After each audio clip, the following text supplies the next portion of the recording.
The best place to hide the truth is in the pages of a book.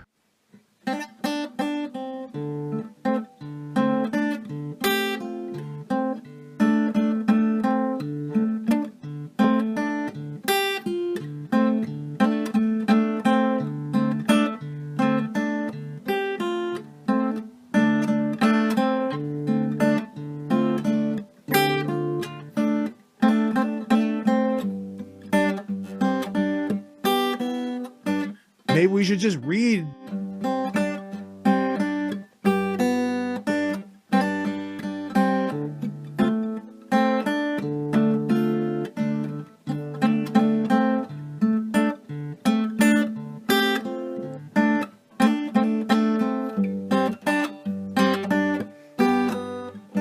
Maybe we should just read.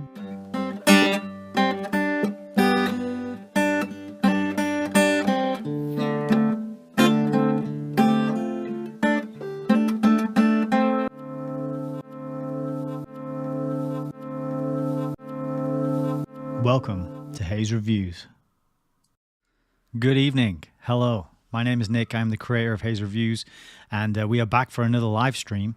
And if you just bear with me one moment, I've just realized I've left the window open, and I think that's going to interfere with our broadcast tonight. So give me a few seconds. I will be right back. I'm going to shut that window, and then we can all have a more satisfying audio experience. Excuse me.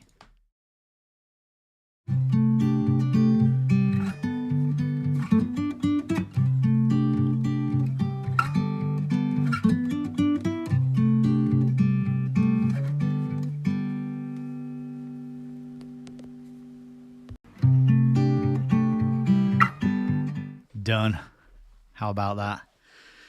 Weather's been good. We've had sunshine, fresh air here in the UK, and so the windows have been open, blowing out the cobwebs. We've been out today, enjoying ourselves, walking around the beautiful town of Hebden Bridge. If you've never been there, check it out. It's lovely. It's in a little valley full of wonderful cafes and shops. You can buy books there. I didn't buy any today. I managed to resist the temptation, and I'm getting better. The addiction is still there. It's still strong. But, you know, I'm fighting it with everything I've got. Anyway, welcome to tonight's broadcast. It's very good to have you here if you are tuning in live. We've got Frank on YouTube, Heidi and Turbs over on Rumble. Strangely quiet on Odyssey, but, you know, maybe we'll grow over there one day. Not to worry for the time being. Tonight, we finished the book, right? We finished the book at the last broadcast, which was Thursday, just gone. The book's done. So why are we back? Why are we live streaming? What are we going to do? Well, as promised, if you've seen any of the previous videos in this series, I got a bunch of extras that came with that book, The Fearful Master, and I said we would read through one of them tonight. So that is what we are here to do. Not only are we here to read through this extra document, which is a declaration written in the 1960s by a group of doctors calling out the United Nations, or the UNO, as it was known then, the United Nations Organization, I think it was called, calling them out for their heinous violations of human rights. We're reading through it tonight, but not only are we reading through that, I've got a bunch of other things to give to you as well, to fill out the context and to give us some background information about the UN and what is it and where did it come from and who started it, and is it anything to worry about? Maybe it is actually just a benign, well-meaning organization that wants the best for everybody, but maybe not. So I've flicked around the indexes of a few of my books, and I've dug out some quotes, got some pages to go through, and we're just gonna work our way through them this evening. So I hope you are ready for that, and I hope you can enjoy it. So thank you for being here. And if you're watching on the replay, please remember that there'll be a comment pinned underneath the video with timestamps where you can jump ahead to the relevant part of the video if you are looking for something specific. We've got, let's see, 3 books. We're not reading all of them, obviously, but we've got 3 books to dive into to pick out some quotes from. And then we've got the 46 Angry Men document itself. And it's quite a lot of reading. G. Edward Griffin, in his book, The Fearful Master, made reference to many other sources. This is a testament to the quality of author that he is. Most of the book, or a decent portion of the book, was not even his words. He's pulling together quotes, references, passages from other documents, and pulling them into one place so that you can see a bigger picture. It's more than the sum of its parts, as they say. And that is the mark of a truly great investigative journalist and an author, when you read the book and then you realize there's 50 other documents that you need to track down and hunt down and have a look at. Because as is the case, and as we say on this channel, the best place to hide the truth is in the pages of a book.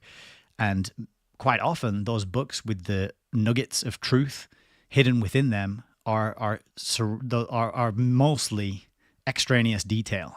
Lots of information, lots of irrelevant facts and data, and you have to mine it. You have to really dig through it to find those little golden nuggets of truth that you can take away and carry with you and use to inform your worldview, and to make sure you have a better understanding of history and how we got to where we are and where we might be going. Is there a plan for the future? You bet your backside that there is.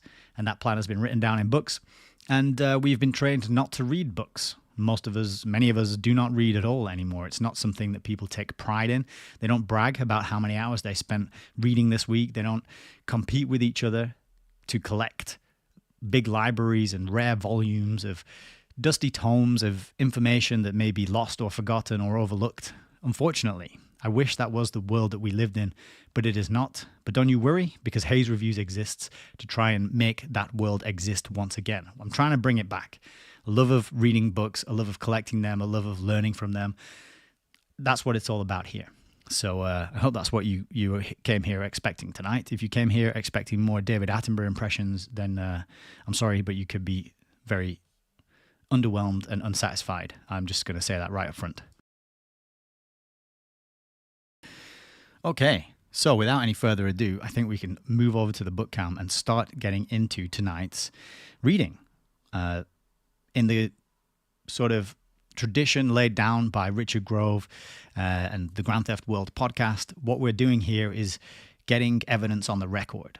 We're putting these books and then enshrining them, encasing them into audio, video format that goes up on the internet that people can view and download and share and clip and refer to and utilize. My idea is that I am very blessed and very lucky that I have a love of books and I have access to and the means to build out a library of my own, although technically it's not a library yet because you need 1,000 books for a library and I haven't quite hit that mark. I'm very blessed to have that opportunity and to be able to do that in my life. But it's not so helpful to everybody if these books just sit on my shelf over there and nobody looks at them and nobody reads them. It's not even that helpful if I'm the only person who reads them. So that's why we're doing what we do on the channel. We're trying to create evidence, create these time capsules of information that can be passed around, that many people can benefit from now and into the future. So I could sit down and talk to each person who watches this video one-on-one and explain what I've learned and explain what I know, but it's much more powerful and effective to put it out there, put it on these websites, YouTube, Rumble, and Odyssey, where people can go back and review and download and clip and all this kind of stuff.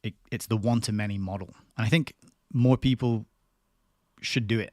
You know, it's kind of a cliche thing these days. Oh, I've got a YouTube channel or I've got a podcast, but the more of us who speak out, the more people we can reach. I was listening to a podcast, Geopolitics and Empire. I can't remember the guest, but he was saying that he does what he does if only he changes the minds of 20 people, but then he considers his work worthwhile. And he was saying if those 20 people go and influence and change the minds of another 20 people and so on and so forth, that is the butterflies and hurricanes type scenario where one person's actions can have ripples off out into the wider situation that we're going through. And so the more people who put their voice out there and make videos that are entertaining and engaging and informative and based on truth and an earnest exploration and voyage into truth to find out what is going on, the better, I think. So that's kind of what we're doing here. And that's why tonight we've got a bunch of things to get on the record and put into this time capsule of evidence, which will be forever preserved in the digital sphere. Well, I say forever preserved. I don't know. They might wipe it clean when that time comes. But I'll have a copy. I will always have a copy of this, and we'll preserve it somewhere, and there will be a way to find it. Speaking of which, if you do want to stay in touch, make sure you consider and sign up to the email list. Drop me an email, autonomoususername@gmail.com, and I will put you into the email list, and that way we can stay in touch just in case channels or groups or whatever that I am in ever get shut down. We can at least stay in touch by email, and I can tell you where I will pop up again, because I will not be stopped or prevented from doing this if I ever do get booted off a particular platform. I believe in what I'm doing, and I think there's a sore need for it in the world, and so I'll keep doing it. But there may come a time where I have to relocate, as things happen and things heat up, particularly here in the UK. There are more punitive measures being put in place for people who say certain things. There's more restrictions, a tightening of what is acceptable, what is allowed to be said, and what is not allowed to be said, and what is unacceptable.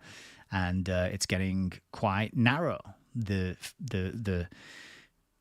range of things that you can say is getting narrow, and the range of things you cannot say is increasing. And that's quite a tricky time to navigate and be alive in. But the way I navigate through it is to say, well, on this channel, we're talking about history, and we're trying to look at what came before, and we're looking at old books written, 50, 60, sometimes 100-year-old books, and we're just exploring what was said in the past by these authors. Doesn't mean we believe them, doesn't mean we subscribe to their views and their ideas and their opinions on this channel. It just means we're looking at it and reading it. That's all we're doing. We're historians in a very real sense, right? And so that's why we're going to get on to tonight's evidence and readings. So let's pop on over to the book cam and see what I've got for you. So the first book is this beautiful purple hardback tome. It's quite a beast, this book. It is The Rockefellers, An American Dynasty by Peter Collier and David Horowitz. And this is a authorized Rockefeller biography. It's not a text written by a whistleblower. It's not a text written by someone who's calling out the schemes and the machinations of the powerful and the elite. This is an account of the Rockefeller family, the American dynasty, and it's authorized and it's got the stamp of approval. And so the information in this book we can refer to as fact, I think, for the most part, because it's not speculation. It's kind of the narrative that's been agreed upon by the Rockefellers themselves. We have to bear that in mind, though, because if they're up to no good, and if they do have any shady involvement or activities, then they're probably not going to admit to them or talk about them so much in this account. So there could be things left out, always worth bearing in mind. But the reason I wanted to jump into this book first, even though this is a video about the United Nations and Ed Griffin's book, The Fearful Master, is because there's information in this book that pertains to the UN. As I found out when I watched a video with Jay Dyer talking to Courtney Turner, the Rockefellers were very much involved with the founding of the United Nations in a very meaningful way. And I heard them describe it and talk about it, and I thought, I wonder if any of the books I have about the Rockefellers mention that. And sure enough, I found some references, and I did talk about them on a previous video, but I thought today, as we're contextualizing Ed Griffin's book, we could actually go in and read some of those quotes and find out a little more from authoritative sources how the Rockefellers were involved in the founding and the establishment of the United Nations. So firstly, we're going to jump to page 237. This is 237 in Peter Collier and David Horowitz's book, The Rockefellers. And this is an account here of the UN conference, the founding UN conference. And we start up here. The day after receiving Warren's report, Rockefeller boarded a specially chartered plane filled with Latin American diplomats and headed for the founding conference of the United Nations in San Francisco.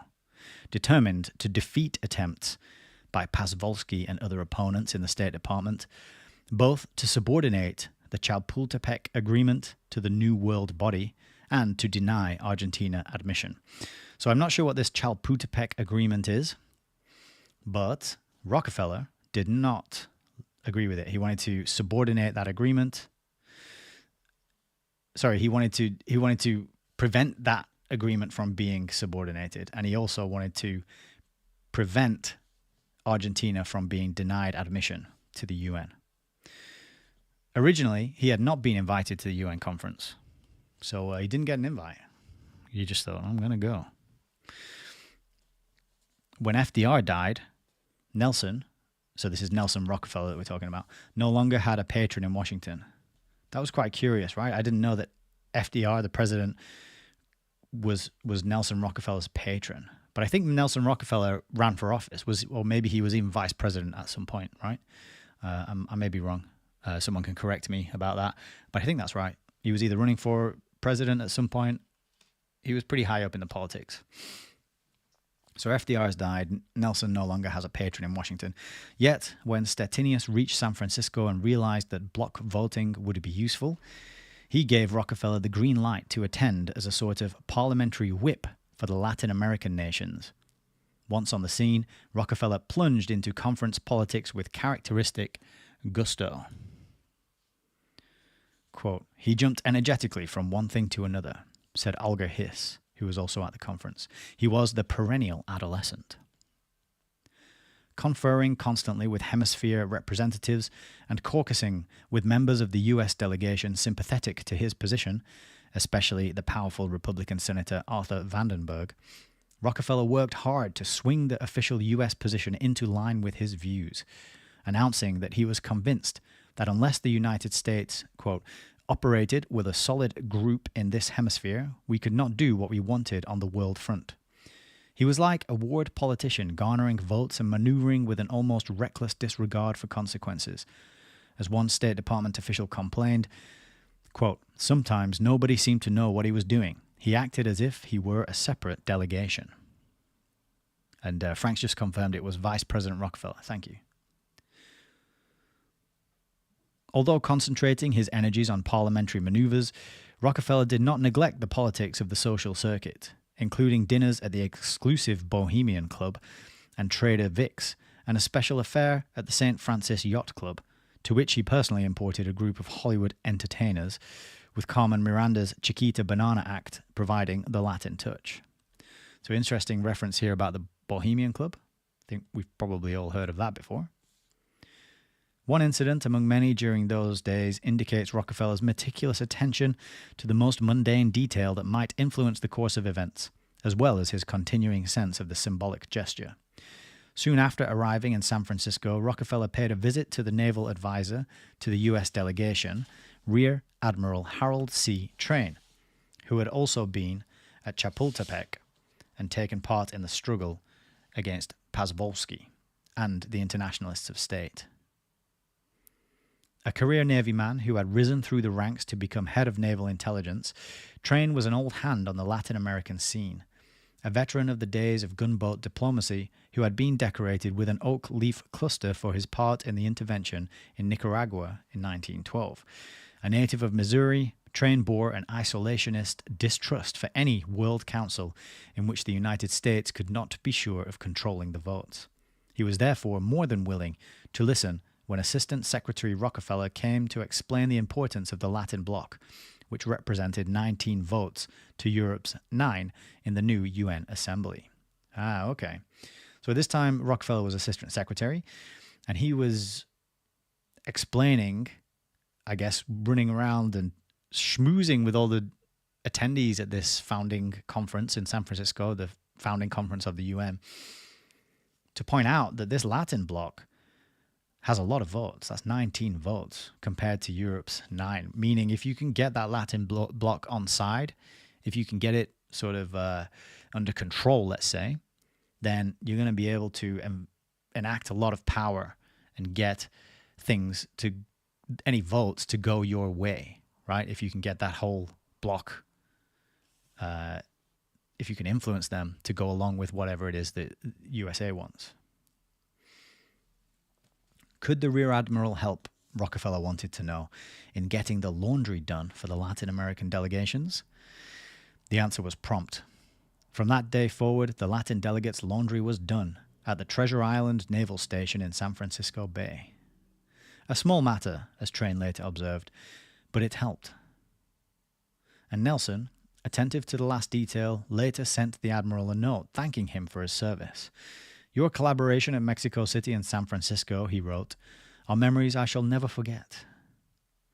So it's quite an odd anecdote that he went over and talked to this Admiral Train, Rear Admiral Train, and the reason was that he wanted the Latin American delegation's laundry to be done at the naval station. Now, is this a straight up literal account of who's washing the underwear and the outerwear of the Latin American delegates? Is this actually just talking about washing clothes? I mean, we all know that laundry, dirty laundry, money laundering, there's a lot of connotations that go along with this word laundry. So, I don't know, we could read into it or we could take it at face value. Resistance to Rockefeller's viewpoint within the US delegation was strong. However, and feelings ran high. 3 other Assistant Secretaries of State, Dean Acheton, James Dunn, and Archibald MacLeish, shared the fears of Pasvolsky and others in the International Division about Rockefeller's support for the Perón regime. Roosevelt had promised Stalin twice at Yalta that the United States, because of Argentina's fascist record, would not support that nation's bid to enter the World Organization. Yet such considerations did not restrain Rockefeller in his determination to ram the admission of Argentina through, no matter what opposition he encountered. So here you've got Nelson Rockefeller going to the UN founding conference, and he is determined to support Argentina's acceptance into this world organization, even though they have a record of fascism. Quite interesting. He had even, or so his State Department critics would claim, taken advantage of the ailing president's feeble state in getting his assent, only a month before his death, to the Argentine maneuver. Years later, Charles E. Bolen, the senior diplomat who had been at Yalta and the big wartime conferences with Roosevelt, would write with measurable bitterness, quote, I was continually worried by Roosevelt's appearance, and it was now obvious to many that he was a sick man. His hands shook so that he had difficulty holding a telegram. Because President Roosevelt's powers of concentration were slipping and his general energy was lessening, he was forced to rely more than he would have normally on the good faith and judgment of his advisers. Some persons took advantage of his condition, I am sorry to say. For example, an officer of the American government, I was told it was Nelson A. Rockefeller, then Assistant Secretary of State, put before Roosevelt a memorandum authorizing an invitation to Argentina to be a founding member of the United Nations. This is a nearly forgotten matter now, but it was a direct breach of our agreement at Yalta that only those nations that declared war on Germany could be initial members. Argentina did not qualify. Roosevelt signed the memo without fully realizing its intent. So that's quite an accusation. Rockefeller taking advantage of a ailing old Roosevelt whose critical faculties are failing him, kind of reminiscent of a present-day Joe Biden, who might himself have been coerced, let's say, or led into signing things and agreeing to things that he couldn't fully comprehend. I think there's been good reason to doubt the mental capacity of former Vice President Joe Biden for quite a while now. Who knows which snakes in the den of Washington, D.C. have taken advantage of that and to what ends, right? So it's just a very interesting parallel with the present day, this whole story of Rockefeller doing that to Roosevelt. When the showdown with the Russians took place in the General Assembly, the steamroller Rockefeller had built behind the scenes was irresistible. The preliminary verbal skirmishes had provided a field day for Molotov, the Soviet foreign minister, who embarrassed the American delegation by quoting choice denunciations of Perón and Argentine fascism that Roosevelt, Hull, and Rockefeller had issued in the recent past. But when the chips were down, the United States had the votes. The final count showed 32 for Argentina's admission and only the 4 Soviet bloc votes against. Oh, interesting. So the Soviets were there saying Russia, Ukraine, Belarus, and Yugoslavia were saying no, don't let Argentina in. But Rockefeller obviously had a good influence and a good impact, schmoozing and caucusing with the United States delegates there, and 32, and the other delegates, not just the United States, but eventually it was 32 voted in favor of Argentina. So that's quite a powerful influence and impact that this man might have had. The Act of Chapultepec was the next item on the agenda at San Francisco.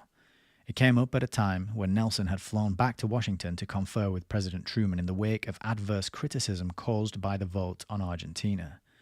When he returned to the UN conference on May the 5th, he found that Stettinius had acceded to pressure from within his own delegation and tentatively agreed on an amendment to the UN Charter stipulating that, except for measures against enemy states in this war, no enforcement action should be taken, quote, under regional arrangements or by regional agencies without the authorization of the Security Council.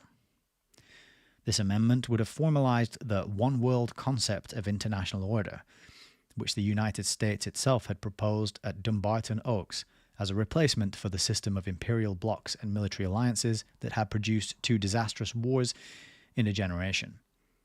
But Nelson saw it as a threat to the hemispheric bloc he had put together.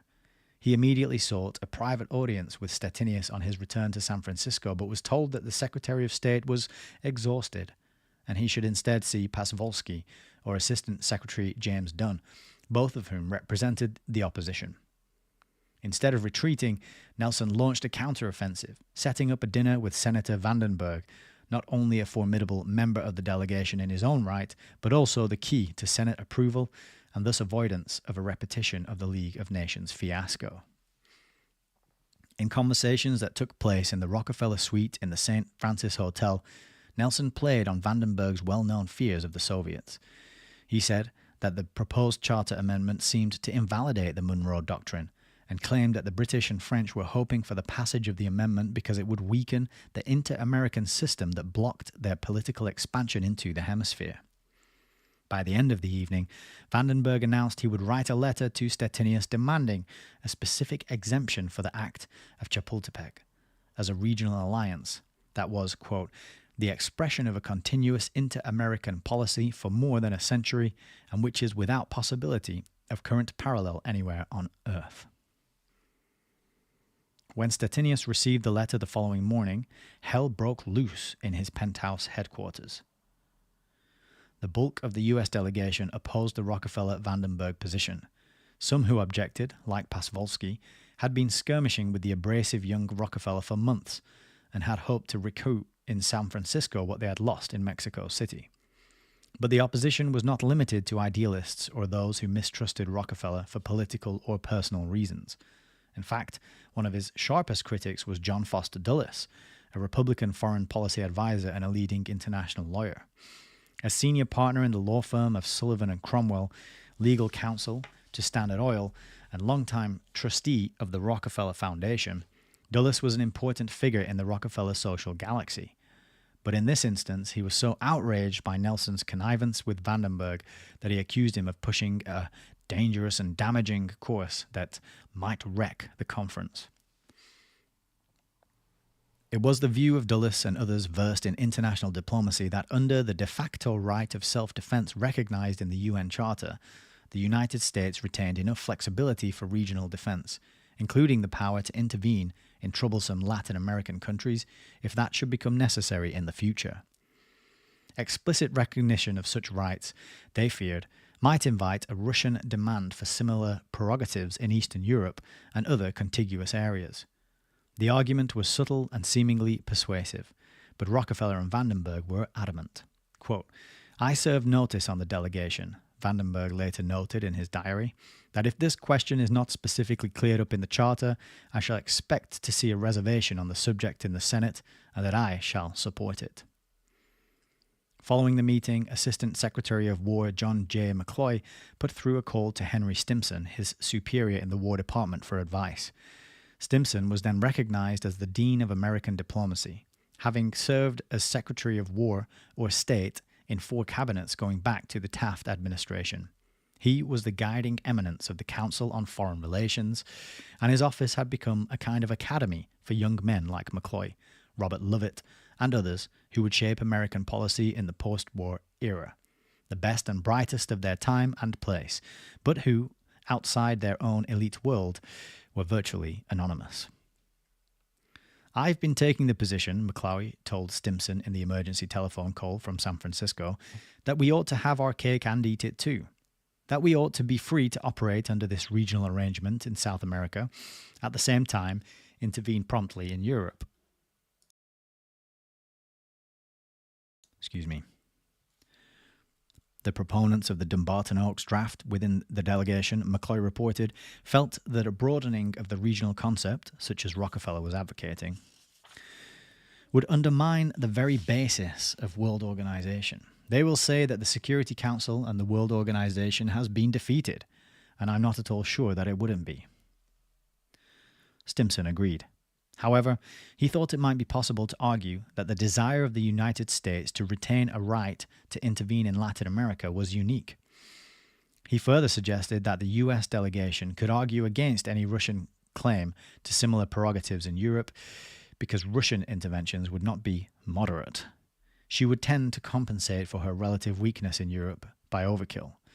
By contrast, quote, "Our fussing around among those little fellows in Latin America doesn't upset any balance in Europe at all." Okay, so this sounds like this clause. So the whole point of UN is similar. The best metaphor is the federal government in the US. Okay, you've got all these states, which could all be their own countries, really, but then you have this overarching federal government that applies everywhere and is supposed to be fair and equal and the same in all those different states. The idea of the UN would be that all the countries that sign up to it, all the member nations, will have the same rights and the same options in terms of what they can and cannot do. The international law will apply to all of them equally. But America is saying, no, we want to retain the right to go down to those pesky South Americans and to mess with their stuff and do what we want to do down there and intervene moderately. And that sounds like the disagreement here, that if that is allowed, then how can you say all the member states in the UN are equal and have the same rules applied to them if this one over here is given this extra special permission to do something that the other ones can't do? Yeah, that's how I'm reading it. I'm not sure. I'm not familiar with this discussion, the agreement that they're referring to. What is it called? The Chapultepec, the Act of Chapultepec. That's something I'm going to have to look up and learn more about. But continuing. That afternoon, McCloy reported to the US delegation that the Secretary of War favored a frank exception for the Inter-American Alliance, even at, quote, "the expense of the immediate non-concurrence of the Soviet Union." Stimson hoped, according to McCloy, that there would be no further requests for such exceptions. The formula then drawn up by Harold Stassen at Rockefeller's request explicitly recognized the Act of Chapultepec and the Monroe Doctrine as exempt from the caveat against regional alliances. The British, whose interest in Latin America was affected, called it regionalism of the worst kind, but a compromise among the Allies was finally reached. Reference to Chapultepec was dropped, and the regional concept was formally recognized in a self-defense clause, which became known as Article 51 of the UN Charter, and which would serve as the legal basis for all the post-war military alliances. Nelson had won again. Yet he had spent himself in this battle. His popularity, which had never been high at the White House after Harry Truman took occupancy, fell dramatically when the San Francisco conference ended and James Burns replaced the hapless Stettinius as Secretary of State. Appropriately, it was a reprise on the Argentina question that precipitated Nelson's departure from Washington, with liberal and labor groups continuing to attack the alliance with Peronism. Rockefeller's removal from office was the gesture needed to save the policy. On the August the 23rd, he met with Secretary Burns to talk about post-war Latin America, but Burns brusquely interrupted Rockefeller's opening statement. Quote, "Frankly, there's no use talking. The president is going to accept your resignation." Nelson went to the White House for an audience with the president. Quote, "I told him I didn't want to resign," Rockefeller later said. Quote, "I said South America was too important." Truman agreed politely, but said that he would have to back Burns.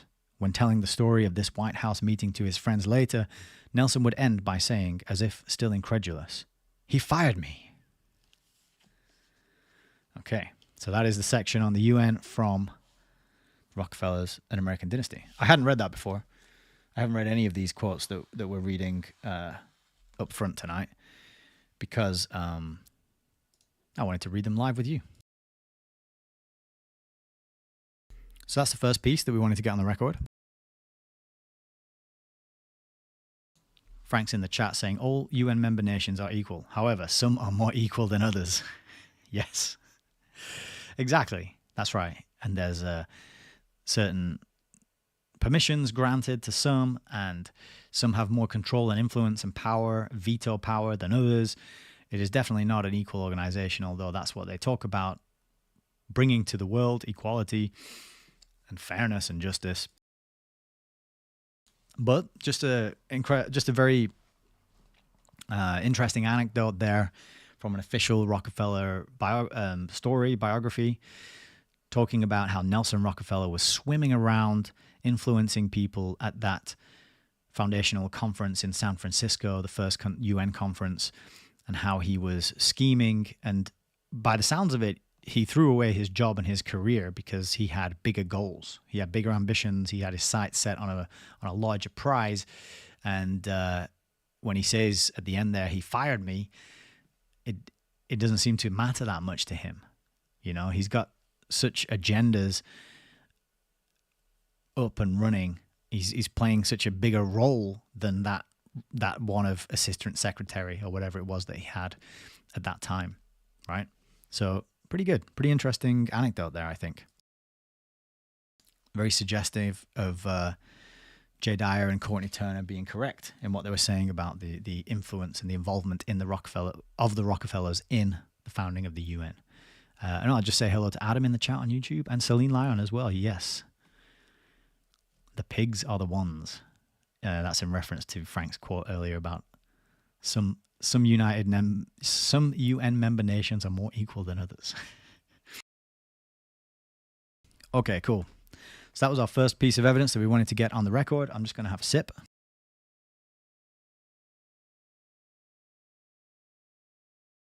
You may have noticed tonight that I am not sipping my usual slightly salted ice water, because it's Saturday night and I'm celebrating, so I'm having a bottle of my favorite beer. Cheers to everybody out there. Hope you're all having a lovely Saturday as well. I might tell you more about what I'm celebrating a bit later. But for now, let's go back. We'll get the second bit of evidence on the record, and we have a bunch of quotes to get through here, and not quite as long and lengthy as the one we just read. But anyway, let's have a look. It is David Rockefeller's memoirs. So, cheers, Celine Lyon. So there's a bunch of references to the UN in this book.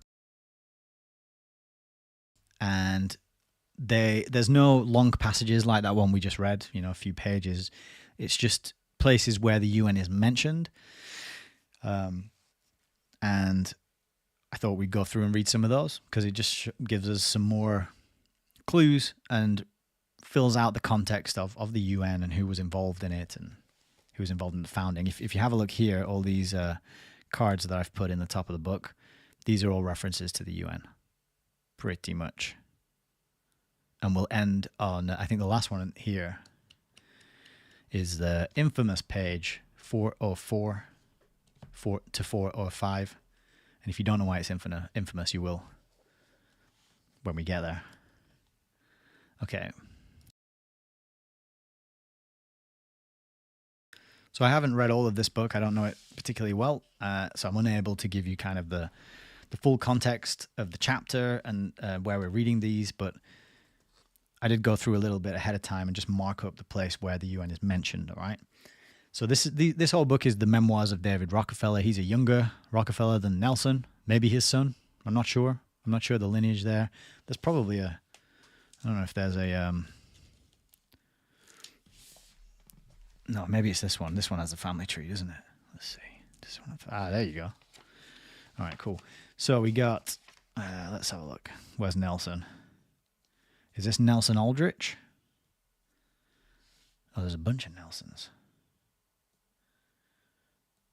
But I think this is David Jr. down here. Or it could be this David. 1940. No, he's going to be way too young, isn't he? It's probably this one, 1915. It's probably this one here. So it's his. So he is. Where's he come from? John Davison Jr. married Abby Green Aldrich, and they had 3, 4, 5. Oh, so they had Nelson Aldrich. That's Nelson Rockefeller there, 1908. David Rockefeller, 1915. Brothers. I'm guessing that these are that this is the guy whose memoirs we're reading here. We'll see. I got to spend more time researching the Rockefellers. I don't know what I'm talking about. But anyway.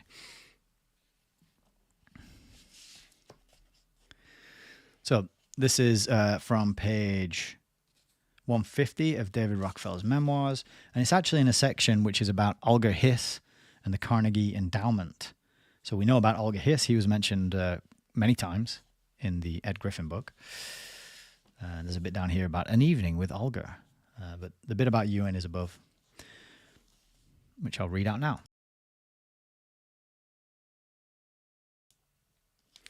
I turned to Bill Zeckendorf, and he offered us one of the building sites he had acquired on the west side of First Avenue, across from where the new UN building would be erected.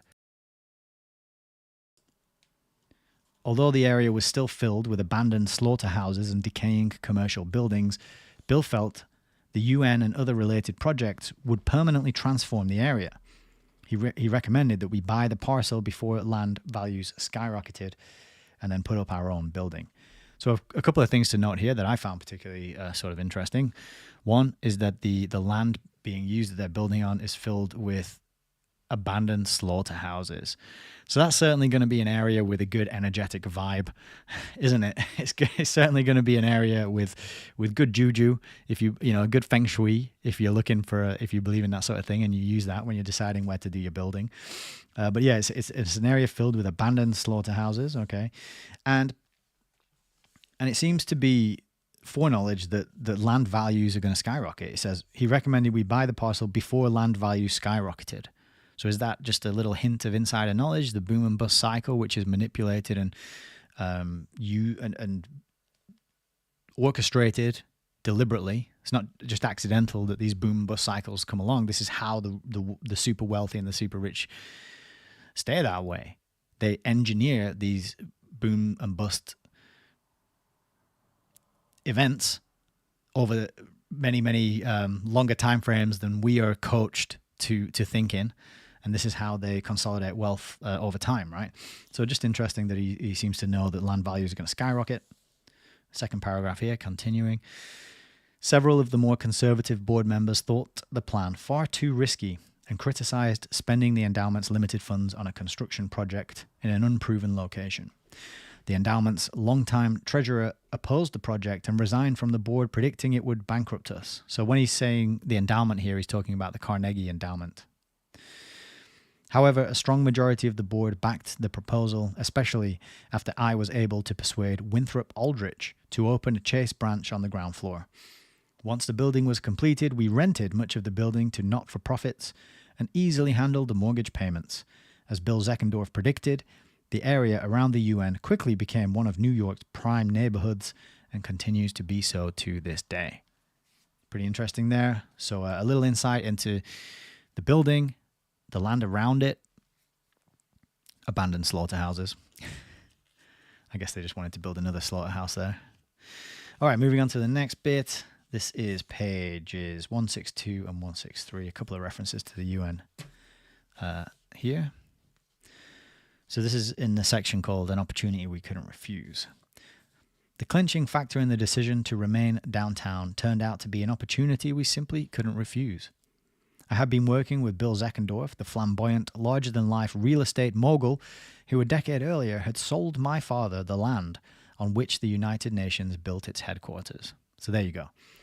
You were definitely ahead of the curve there, Frank, and by saying that comment there, didn't the Rockefellers provide the land? So the father of David Rockefeller did indeed buy the land on which the United Nations built its headquarters from a gentleman called Bill Zeckendorf. And then down here we've got a reference in a section called The Dramatic New Building. It says, I called Wallace K. Harrison for advice. He was the architect who had first come to prominence for his work on Rockefeller Center and later became a principal architect for both the United Nations and Lincoln Center. So there you are, Frank. You're talking about the glass monolith. In the chat there, you have got Wallace K. Harrison to thank for that design. And if you've never seen the design before, I have a picture of it here. This came on a postcard with the bunch of goodies.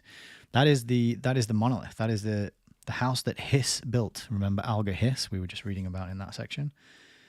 I don't know what the address is, but there it is, the United Nations building.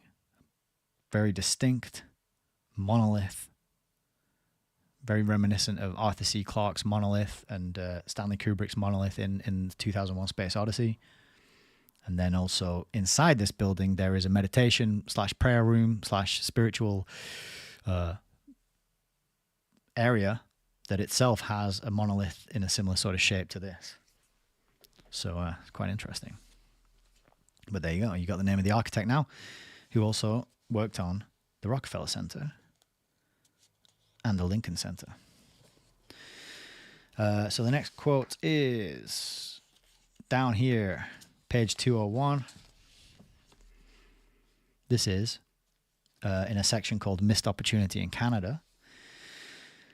It says here, soon after World War II, I had gotten to know Lester Mike Pearson personally when he was Secretary of State for External Relations and represented Canada at the United Nations. So this one is just telling you a little bit about the kind of circles that David Rockefeller is moving in. Lester Mike Pearson, Secretary of State for External Relations, and he represented Canada in the United Nations. So very close relationships still with the people involved in the United Nations. So this next bit is page 223. This is a quote in chapter 17, Engaging the Soviets. And there's a bit here in this section called Beginning the Dialogue. In the midst of the Cuban Missile Crisis, the participants continued their sessions, even as our two nations faced each other in an unprecedented and terrifying nuclear confrontation.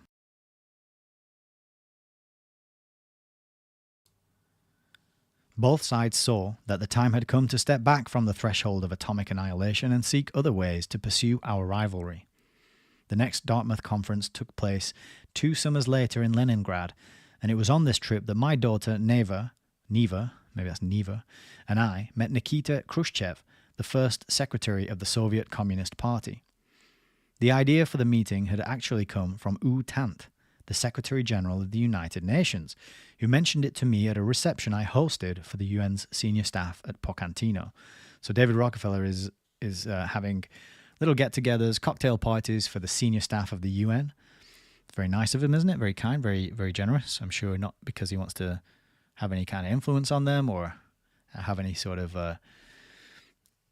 learn anything from them, and be involved in their decision-making and the running of the UN. No. I'm sure he just likes to throw parties, doesn't he?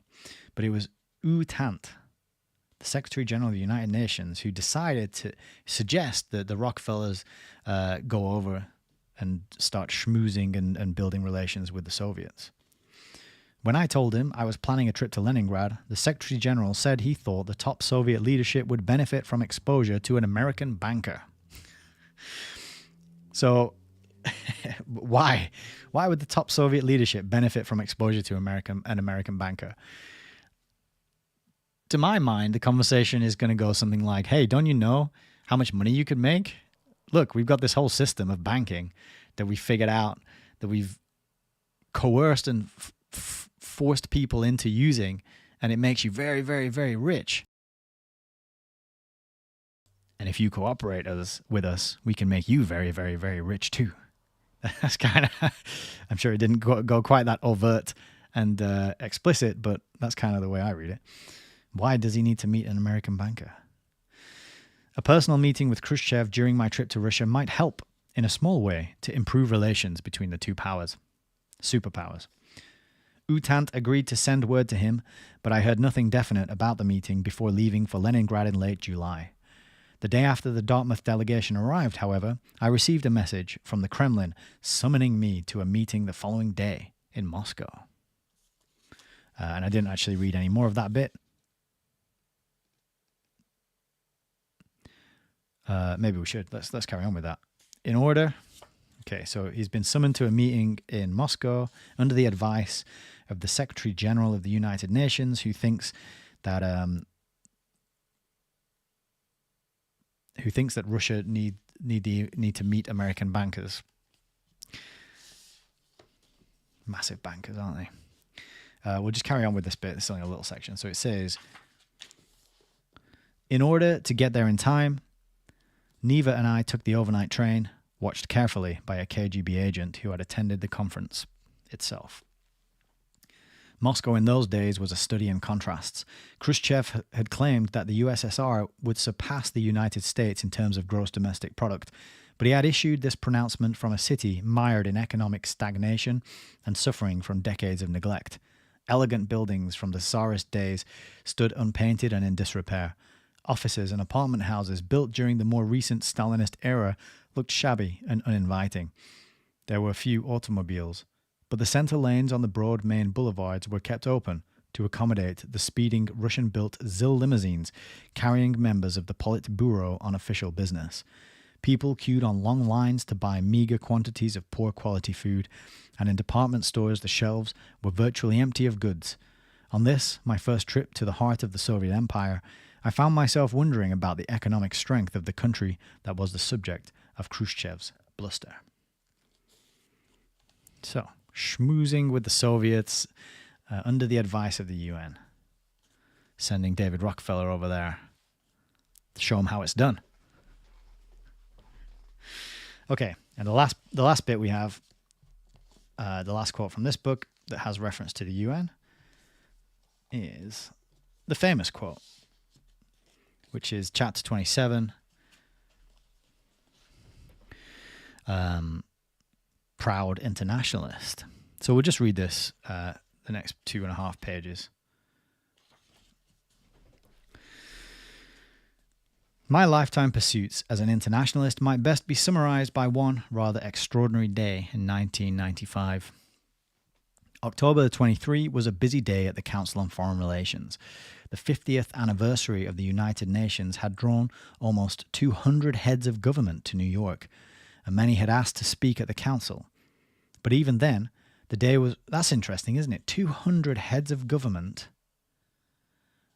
are asking to speak at the Council on Foreign Relations. What does that sound like? What does that sound like? If you want an audience with the Council on Foreign, you want permission to go and speak to them. Interesting. But even then, the day was unusual for the diversity of the speakers. Jiang Zemin, president of the People's Republic of China and heir apparent to Deng Xiaoping, Václav Havel of the Czech Republic, the former political prisoner who had eloquently guided his country through its Velvet Revolution, Yasser Arafat, leader of the Palestine Liberation Organization, considered by many a terrorist and by others as the key to an enduring Middle East peace settlement, and finally Fidel Castro, charismatic leader of the Cuban Revolution and implacable opponent of the United States for almost 40 years. And also Justin Trudeau's dad. The ironies abounded. With the exception of Havel, these men had vowed to fight to the death against imperialist America. Now, with the end of the Cold War, They flocked to the center of world capitalism, eager to meet and close deals with American bankers and corporate execs, or at least to be seen with them, even Castro.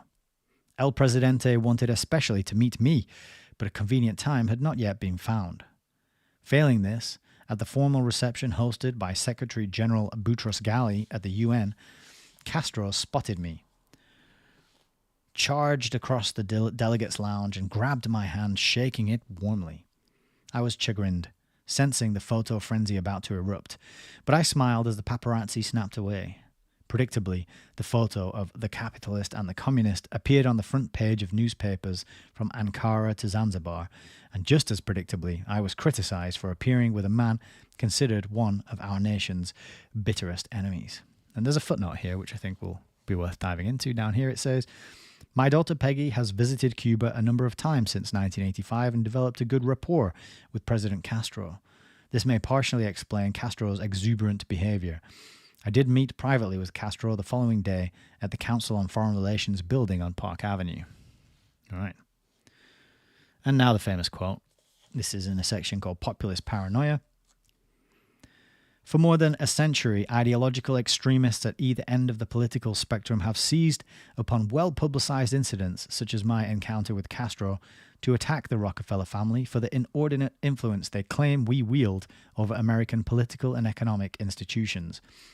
Some even believe we are part of a secret cabal working against the best interests of the United States, characterizing my family and me as internationalists, and of conspiring with others around the world to build a more integrated global political and economic structure. One world, if you will. If that's the charge, I stand guilty and I am proud of it." Mic drop. Although I'm not going to drop the mic because we got more to read and it's quite expensive. The anti-Rockefeller focus on these otherwise incompatible political positions owes much to populism. Populists believe in conspiracies, and one of the most enduring is that a secret group of international bankers and capitalists and their minions control the world's economy. Because of my name and prominence as the head of the chase for many years, I have earned the distinction of conspirator-in-chief from some of those people. Populists and isolationists ignore the tangible benefits that have resulted from our active international role during the past half-century. Not only was the very real threat posed by Soviet communism overcome, but there have been fundamental improvements in societies around the world, particularly in the United States, as a result of global trade, improved communications, and the heightened interaction of people from different cultures. Populists rarely mention these positive consequences, nor can they cogently explain how they would have sustained American economic growth and the expansion of our political power without them. Well, there you go, populists. You've got a challenge there. You should be grateful for all of your communications and you should be grateful for the heightened interaction of people from different cultures, because isn't that fantastic? Don't we love that? All the good things that have happened in America, thanks to David Rockefeller and his internationalism. You don't have to produce anything anymore because it's all being produced in China. Isn't that great? Good for you. You can just relax, just sit back, buy your Chinese imported things. You don't have to go to work. There are no jobs anymore. You don't have to work anymore. You just get your CBDC UBI, play your computer games, and take your drugs, like Yuval Noah Harari said. Thanks, Mr. Rockefeller. We'll just finish this section here. Instead, the populists. What does populist even mean? Populism and populists? Just what's popular? So somebody made this point, I think, on a podcast recently. It might even have been Newsfist. Populism just means what's popular, right? And surely in a democracy, what's popular should be taken note of and should be meaningful and it should matter, and that is what should be respected, right? So this like, oh, populists believe in conspiracies. I don't know what he's talking about. Anyway, instead, They want to wall off the United States by rejecting participation in such constructive international activities as the World Trade Organization and the North American Free Trade Agreement, the NAFTA, eviscerating the World Bank and the International Monetary Fund, and assaulting the United Nations. Yeah, that all sounds good. In staking out these positions, the new populists misunderstand history, misconstrue the effectiveness of the international effort that the United States organized and led after World War II, and misjudge the importance of constructive global engagement to our nation's future. Global interdependence is not a poetic fantasy, but a concrete reality that this century's revolutions in technology, communications, and geopolitics have made irreversible. The free flow of investment, capital, goods, and people across borders will remain the fundamental factor in world economic growth and in the strengthening of democratic institutions everywhere. The United States cannot escape from its global responsibilities. Today's world cries out for leadership, and our nation must provide it. In the 21st century, there can be no place for isolationists. We must all be internationalists. And I won't read the next section, but it's all about the Council on Foreign Relations. Would be good to read at some point. But there you go. That is signed testimony. There he is. He signed it from David Rockefeller himself from his book, Memoirs. You're all internationalists whether you like it or not. Now shut up and go and enjoy the cultural enrichment that you are currently receiving in your cities and towns and villages. How about that? So quite an interesting series of quotes there. We've got I did read some of those actually before the stream. I had flicked through, and David Rockefeller really admits that his family were close to the UN.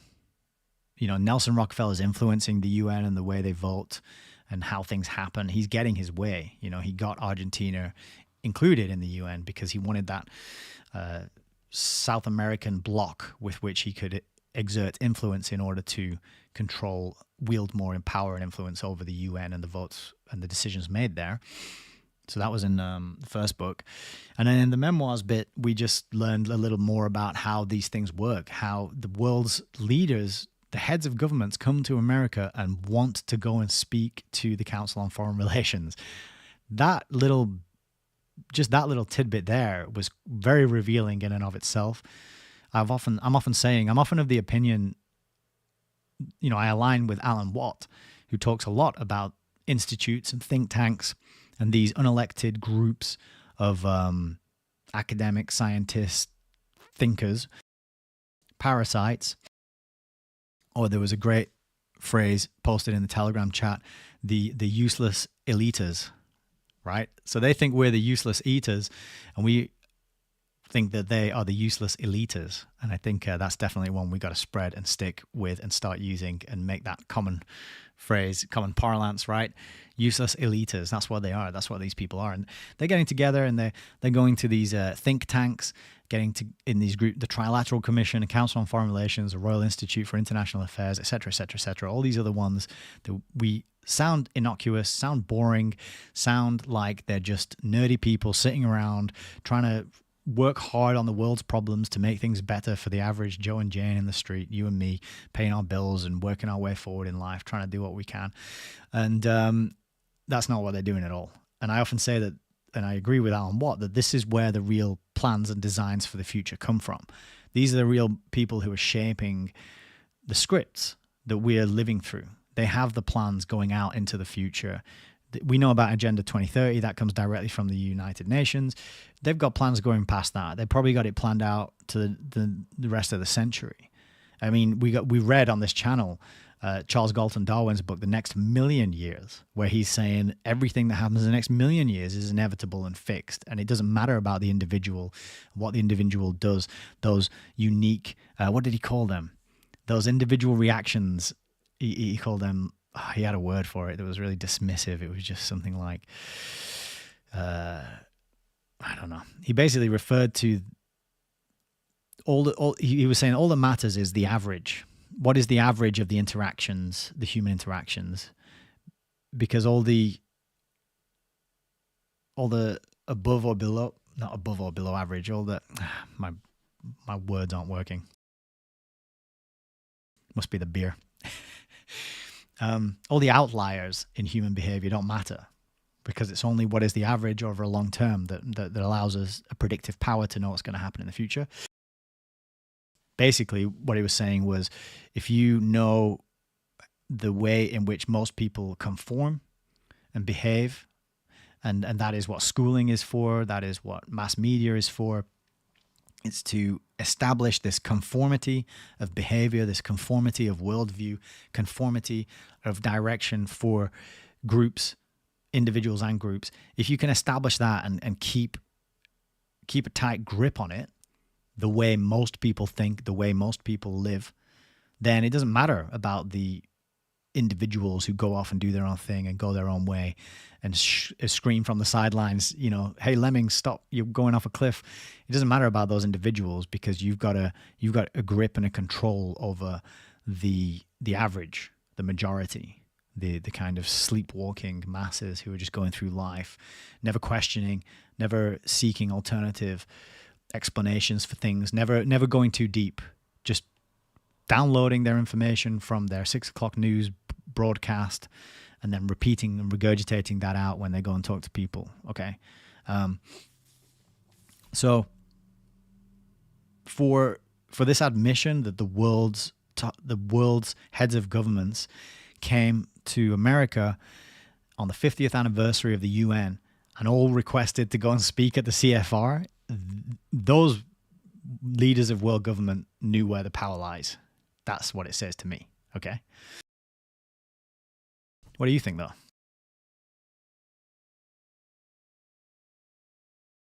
Pretty quiet over on Odyssey. Got a couple over on Rumble. Turbs is in there. I think I already said good evening to you, Turbs. If I didn't, I'm saying it now.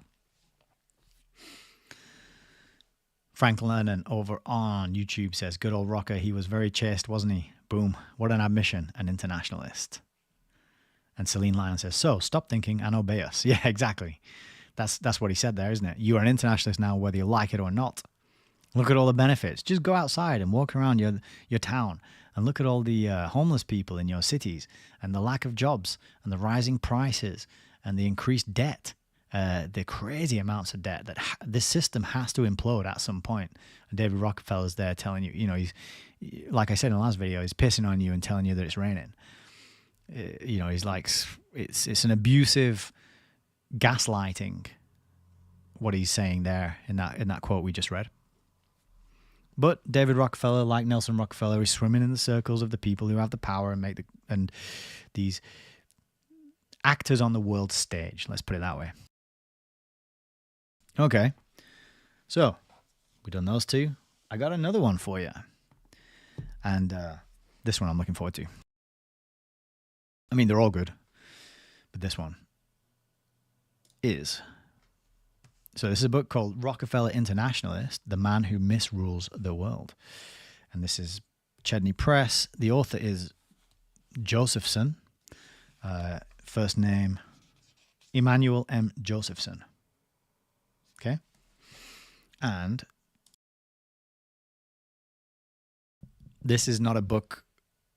This is not an authorized account written or a ghost written on behalf of the Rockefellers, right? This is written from a critical point of view. So remember that. And on the front here it says emblem of Rockefeller, Soviet Axis. So I think I haven't read this book in its entirety. I've dipped in and out. There's a whole chapter though, which we're going to read now for the first time, which I've never read the chapter before, but it's called Rockefeller's United Nations. And I thought we'd get that on the record and just see what this gentleman's investigations have turned up for us. So we'll just have a quick look at the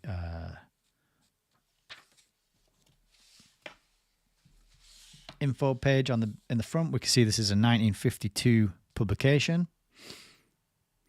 and it is dedicated to the Constitution of the United States. And this is a dense book. There's a lot of stuff in here.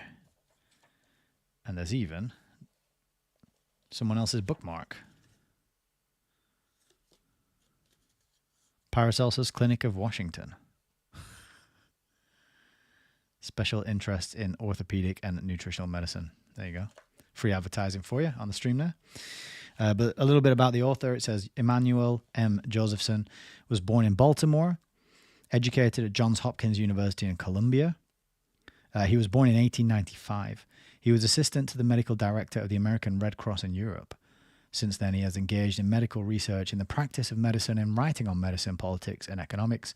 He has been fearless in his exposure of sham and corruption in those fields.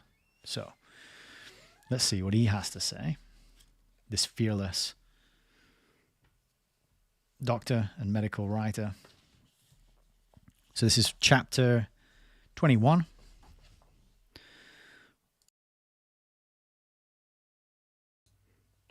Rockefeller's United Nations. Let me zoom out a bit, actually. I might make that a little easier. Get it all on. Internationalism and the Rockefeller-Soviet axis. An internationalist is one who is prepared unreservedly, unhesitatingly, and unconditionally to defend the USSR. That's from Joseph Stalin in New Leader, March 11, 1950. And that throws a whole new light on the quote we just read in David Rockefeller's memoirs about his admission that he is a proud internationalist.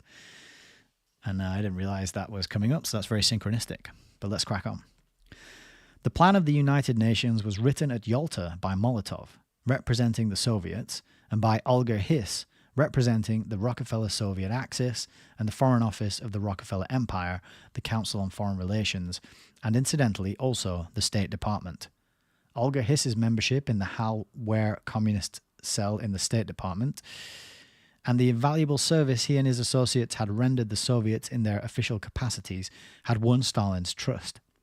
Stalin advocated Hiss's appointment as Secretary General of the projected San Francisco Conference for the Organization of the United Nations. Hiss was equally trusted by the Rockefeller interests. The United Nations is an outgrowth and direct successor of the defunct League of Nations. The League of Nations was a Rockefeller Empire agency. It was so completely under Rockefeller domination that Soconee Vacuum director and agent Sir Francis Rickett was able to assure Mussolini that the League of Nations would never exercise any effective oil sanctions against fascist Italy if she would invade and seize for Standard Oil the oil fields in the Harar province of Abyssinia, which was the real prize of the Italo-Ethiopian War. Rockefeller's agent Raymond B. Fosdick was Undersecretary of the League of Nations. And just a good time there to remind people that we read through Raymond B. Fosdick's account, the history of the Rockefeller Foundation in full on this channel. So you can see that on the playlist tab on the YouTube only. It's not on Rumble and Odyssey yet. It was the natural intelligence and the patriotism of the American public which led it to reject the surrender of U.S. sovereignty to the League of Nations that impelled the Rockefeller interests to barrage the country with internationalist propaganda. Initially through the Laura Spelman Rockefeller Memorial under the direction of Beardsley Rummel, and then through the foundation which took it over. They proceeded to seduce, pervert, and corrupt our school system, to turn out generations of vipers and potential and actual traitors. The discrediting of the pretense that the League of Nations or any other organization under our present economic setup would serve to prevent war compelled its scrapping at the outbreak of World War II. Immediately thereafter, however, the same agents undertook to organize a new fake peace organization, the United Nations.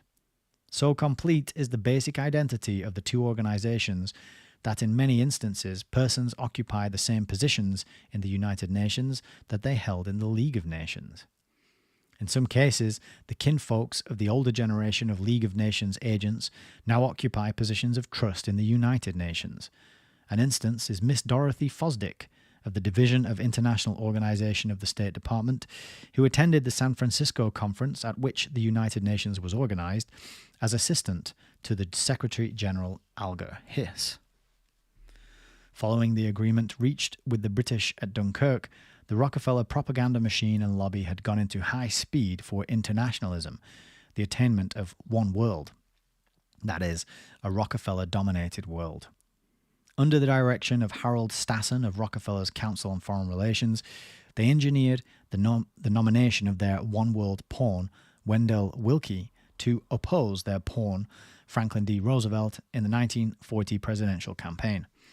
This made the election a heads-I-win, tails-you-lose proposition for the carrying out of their deals. In the meantime, their controlled press agitated more intensively for internationalism and U.S. entry into the war. The Time Life Fortune Group, for example, headed by Henry R. Luce of Rockefeller's Council on Foreign Relations and financed by the Standard Oil crowd through Harkness, editorialized persistently in 1941 on the theme of a young and rising international party preparing to do political battle for a future world. The press at large joined this group in singing long and loudly the Rockefeller Soviet Marxist internationalist theme song. The story of the origin and purposes of the United Nations, from the viewpoint of the Rockefeller Empire, is related in a headline book's pamphlet entitled Uniting Today for Tomorrow, The United Nations in War and Peace, published by Rockefeller's Foreign Policy Association in October 1942. The authors of the pamphlet are both propagandists closely identified with the Rockefeller Empire. Grayson L. Kirk is acting president of Columbia University, professor of government and member of Rockefeller's Council on Foreign Relations. Walter R. Sharp is professor and chairman of the Department of Government at the fiery Red College of the City of New York, and also is member of Rockefeller's Council on Foreign Relations. The authors relate that the joint declaration by United Nations was signed by 26 countries on January 1, 1942.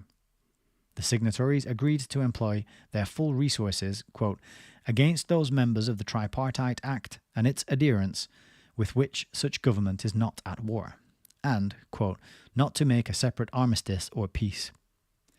The preamble of the declaration embodies the mythical, quote, Atlantic Charter. The intent of the powers behind the scene, the authors state, was to make as many international commitments for the U.S. as possible for the purpose of holding the UN together after the war and in order to avert the fate of both the 14-point program presented by President Wilson and of the League of Nations, which were rejected. There is considerable presumptive evidence in the report on Yalta that have reached the public eye, more particularly in the Stettinius report contained in his book Roosevelt and the Russians, that prior to the conference, a deal with Stalin on Saudi Arabia had been sealed and delivered. Stettinius states that at Yalta there were repeated and acrimonious discussions on Iranian oil and concessions. In sharp contrast thereto, nothing was said about Saudi Arabian oil in spite of the fact that Roosevelt stressed his anxiety about the Saudi Arabian situation and his desire to meet with King Ibn Saud. It is inconceivable that Stalin and the Russians would have failed, in view of Russia's extreme oil shortage, to seize upon Saudi Arabia as a bargaining point, unless a deal had been consummated previously that would ensure the Soviets of part or all of the oil produced there. The nature of the deal leaked out subsequently in a release by the State Department and published exclusively in the May 18, 1948 edition of the Wall Street Journal. It divided the world, with Stalin on a line that assured the Rockefeller Empire of Saudi Arabian oil, and a lifeline for its transportation through the Mediterranean as a condition for world peace. The critical state of the negotiations for Saudi Arabian oil made it necessary that the Rockefeller interests be represented by agents who were trusted implicitly by themselves as well as by Stalin. Alger Hiss fully justified the confidence which the Rockefeller Empire and Stalin placed in him. 850,000 barrels of oil a day, produced with monies almost entirely derived from the U.S. Treasury, are yielding the various Standard Oil companies and their associate, the Texas Company, a tax-exempt gross daily income of approximately $1.5 million a day, and that is just the beginning of their profits from the tax-exempt use of American taxpayers' money. Although the full extent of the treachery at Yalta has not yet been revealed, it has been fully established by the course of events that it involved betrayal to the Soviets of the bulk of Europe and Asia and sell out of China and North Korea to the communists to be used by them as planned by Lenin. With the aid of communist traitors planted by the cabal in the US government to slaughter American troops and exhaust our military might to prepare the way for direct attack on Alaska after American forces had been diverted and dispersed around the world. Under the terms of the Yalta Agreement, the Rockefeller Standard Oil interests provide the oil essential for those conquests directly or indirectly from Saudi Arabia entirely at the expense of the US taxpayers. The Treasury pays several times over for each barrel of oil delivered to the communists in Korea and elsewhere through the Marshall Plan. The secret Saudi Arabian deal was the very foundation of the sellout at Yalta, and its terms stipulated in effect that the Rockefeller Standard Oil interests were to act in Saudi Arabia merely as producers of oil, largely or entirely at the expense of the US taxpayer to provide fuel for world conquest by communism. This is the obvious explanation of the immunity of the Saudi Arabian oil fields from communist harassment and seizure. At Yalta, the plan of this conspiracy was laid out in the pattern of organization of the United Nations. It was put into operation at the San Francisco Conference for International Organization that, in the spring of 1945, launched the UN. From the very start, the Rockefeller Soviet brand was stamped all over the United Nations. The US delegation to the San Francisco Conference virtually was entirely a Rockefeller delegation. The family was directly represented by Nelson Rockefeller and by John Foster Dulles, who served the US State Department as advisor. Oddly enough, Nelson Rockefeller's name is omitted from the official list of delegates published by the UN. Rockefeller's Council on Foreign Relations and its host of subsidiary organizations were profusely represented in the delegations and fully justify the council directors' boast that they control the policies of the US and of the world. They were represented by the following characters, all of whom are listed in the official UN publication, United Nations Conference on International Organization, as follows. Olga Hiss, Assistant Secretary of State, Secretary General, CFR. Edward R. Stettinius Jr., Secretary of State, Delegate, CFR. Commander Harold E. Stassen, they're all CFR. I'm just going to read their names. Leo Pasvolsky, Isaiah Bowman, Hamilton Fish Armstrong, John Foster Dulles, John J. McCloy, Admiral Arthur J. Hepburn, Arthur Sweetser, Wilder Foote, Charles Noyes, Edward G. Miller Jr., Johnny Lockwood, Joseph E. Johnson, Ralph Bunch, and Lieutenant Bernard Brody. So I think every single name on that list was a CFR member. The Asiatic section of the State Department was represented among the advisors to the delegation exclusively by members of Rockefeller's Institute of Pacific Relations. Joseph W. Ballantyne, Director of Division CFR, Far Eastern Affairs, and John Carter Vincent. John Carter Vincent, he's the Director of Chinese Affairs. He's not CFR, apparently. Striking indeed is the omission of the name of Nelson Rockefeller from this list. For on May the 10th, 1945, Drew Pearson, who is most friendly to the Rockefeller interest and a spokesman for them, in an article copyrighted by Bell Syndicate Incorporated, made ultra clear the boss role played by Rockefeller at the conference as follows. So this is a quote from Drew Pearson's article. San Francisco. The play-by-play account of what went on behind the scenes after the conference reluctantly voted to admit Argentina can now be revealed. After Stettinius forced a public vote on the issue despite Russian requests for delay, he found himself criticized by some of the press and public.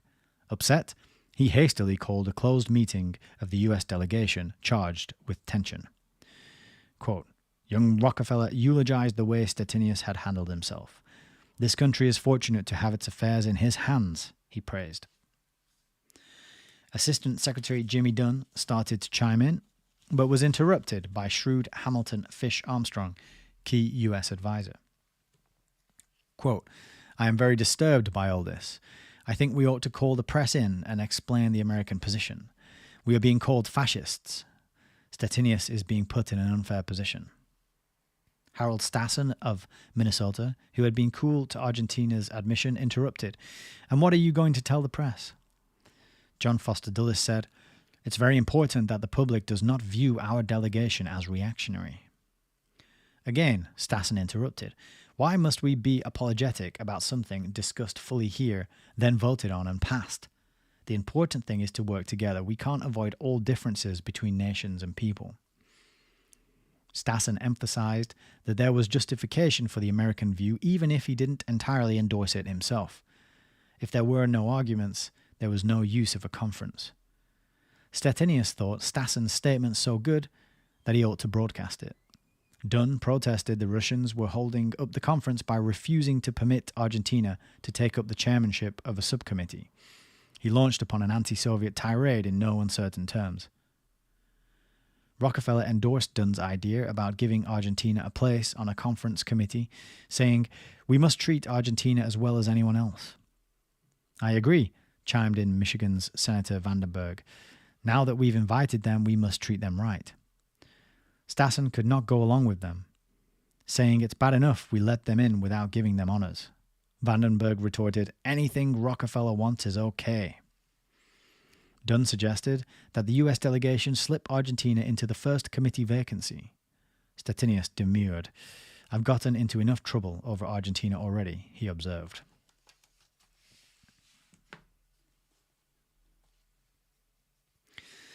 The story of the extreme agitation of the Rockefellers to keep the UN in New York under their thumb is graphically related as the climax of the Joe Alex Morris series, The Rockefellers, in the Saturday Evening Post in the issue of January 13, 1951. Although the Rockefellers preferred not to be openly identified with the UN, they overtly dominated every move of its founding. They anxiously sought this symbol of unity for their community of interest with the Soviets. They did not hesitate to emerge into the open, to anxiously ensure that the UN headquarters would remain in the US under their thumb. Stoyan Gavrilovich, Yugoslav chairman of the Marxist headquarters subcommittee, sought to take over a 50-square-mile site in Westchester County, NY, and Connecticut that would have constituted an ideal military and naval base within instant striking distance of every strategic, industrial, and military target on the East Coast. When this plan was rejected, they threatened to recommend, quite logically, that the UN take over the League of Nations quarters in Geneva. This would have saved our taxpayers many millions of dollars. It would have eliminated the grave security risk of the UN headquarters now used as an espionage and propaganda base.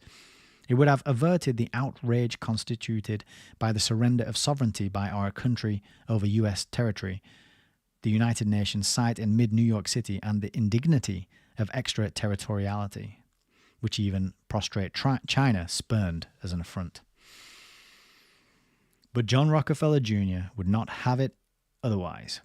He rushed in to offer to the UN his cherished Westchester country estate at Pocantino Hills. Then he rushed out to buy for it an $8 million site in the very center of New York City, which he turned over to the UN as a gift. But as Homer long ago advised, beware of the Greeks bearing gifts. The UN is an ideal international front for the Rockefeller Empire and for the Rockefeller-Soviet axis. It is the prototype of the Parliament for the Rockefeller Empire conceived by Hoffman Nickerson in his American Rich, a mere advisory body whose advice need not be heeded. A debate society, all talk and no action, for allowing the peasants to let off steam. Another motive of the Rockefeller Empire's interest in the United Nations was revealed by their spokesman in the State Department as World Oil Control. This was embodied in a New York Times special article published on August 17, 1946, reporting a broadcast on the National Broadcasting Company's University of the Air. The State Department experts, loaned it by the Rockefeller Standard Oil interests, proposed an international petroleum authority under the United Nations. Naturally, this was represented to be in the interest of the U.S., to relieve its oil shortage, and not in the interest of the Rockefeller Empire, to increase its monopoly and profits. The following month, on September 6, 1946, A variant of this scheme was offered by Howard A. Cowden, president of the Consumers Cooperative Association. Regulation of world oil production by the big five oil companies, Anglo-Iranian, Royal Dutch Shell, Standard Oil, Caltex and Gulf, was announced to be an accomplished fact on December the 29th, 1951, by Elmer Patman, observer of the Senate and House Small Business Committees. Walter J. Levy, of the London School of Economics, who had been planted on Saucony Vacuum in the ECA to arrange the financing of Rockefeller-controlled refineries around the world with Marshall Plan funds, was named by Patman as the front for the oil cartel and the most influential oil economist in the world. Pending worldwide dictatorship by the empire, they have brought about an oil cartel under the auspices of the UN.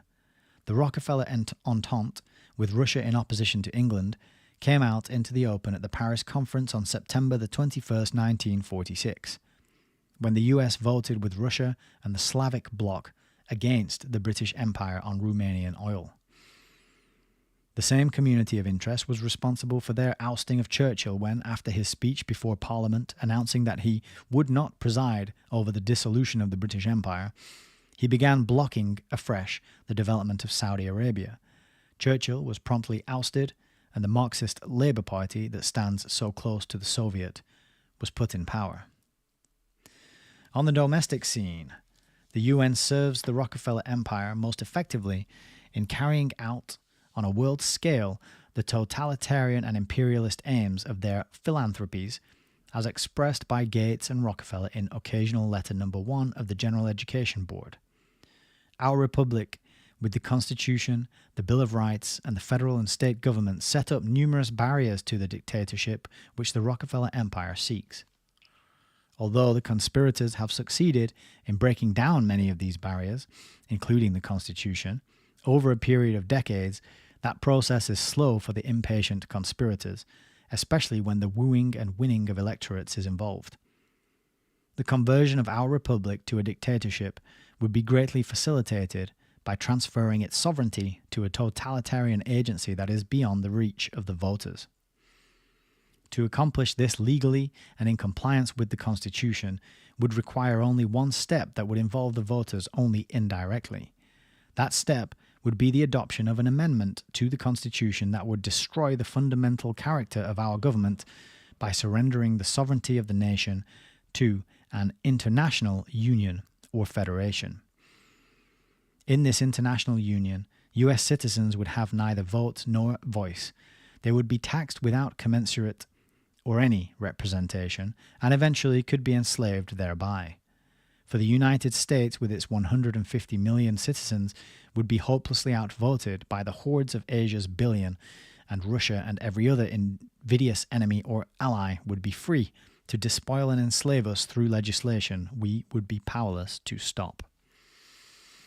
Thus, the purpose in fostering the United Nations and kindred organizations is to attain, with one fell swoop, by remote control, the dictatorship which 2 world wars, a devastating depression, and the new and fair deals with the NRA, bureaucracies, mismanaged economy, and numerous synthesized emergency devices have failed to bring about.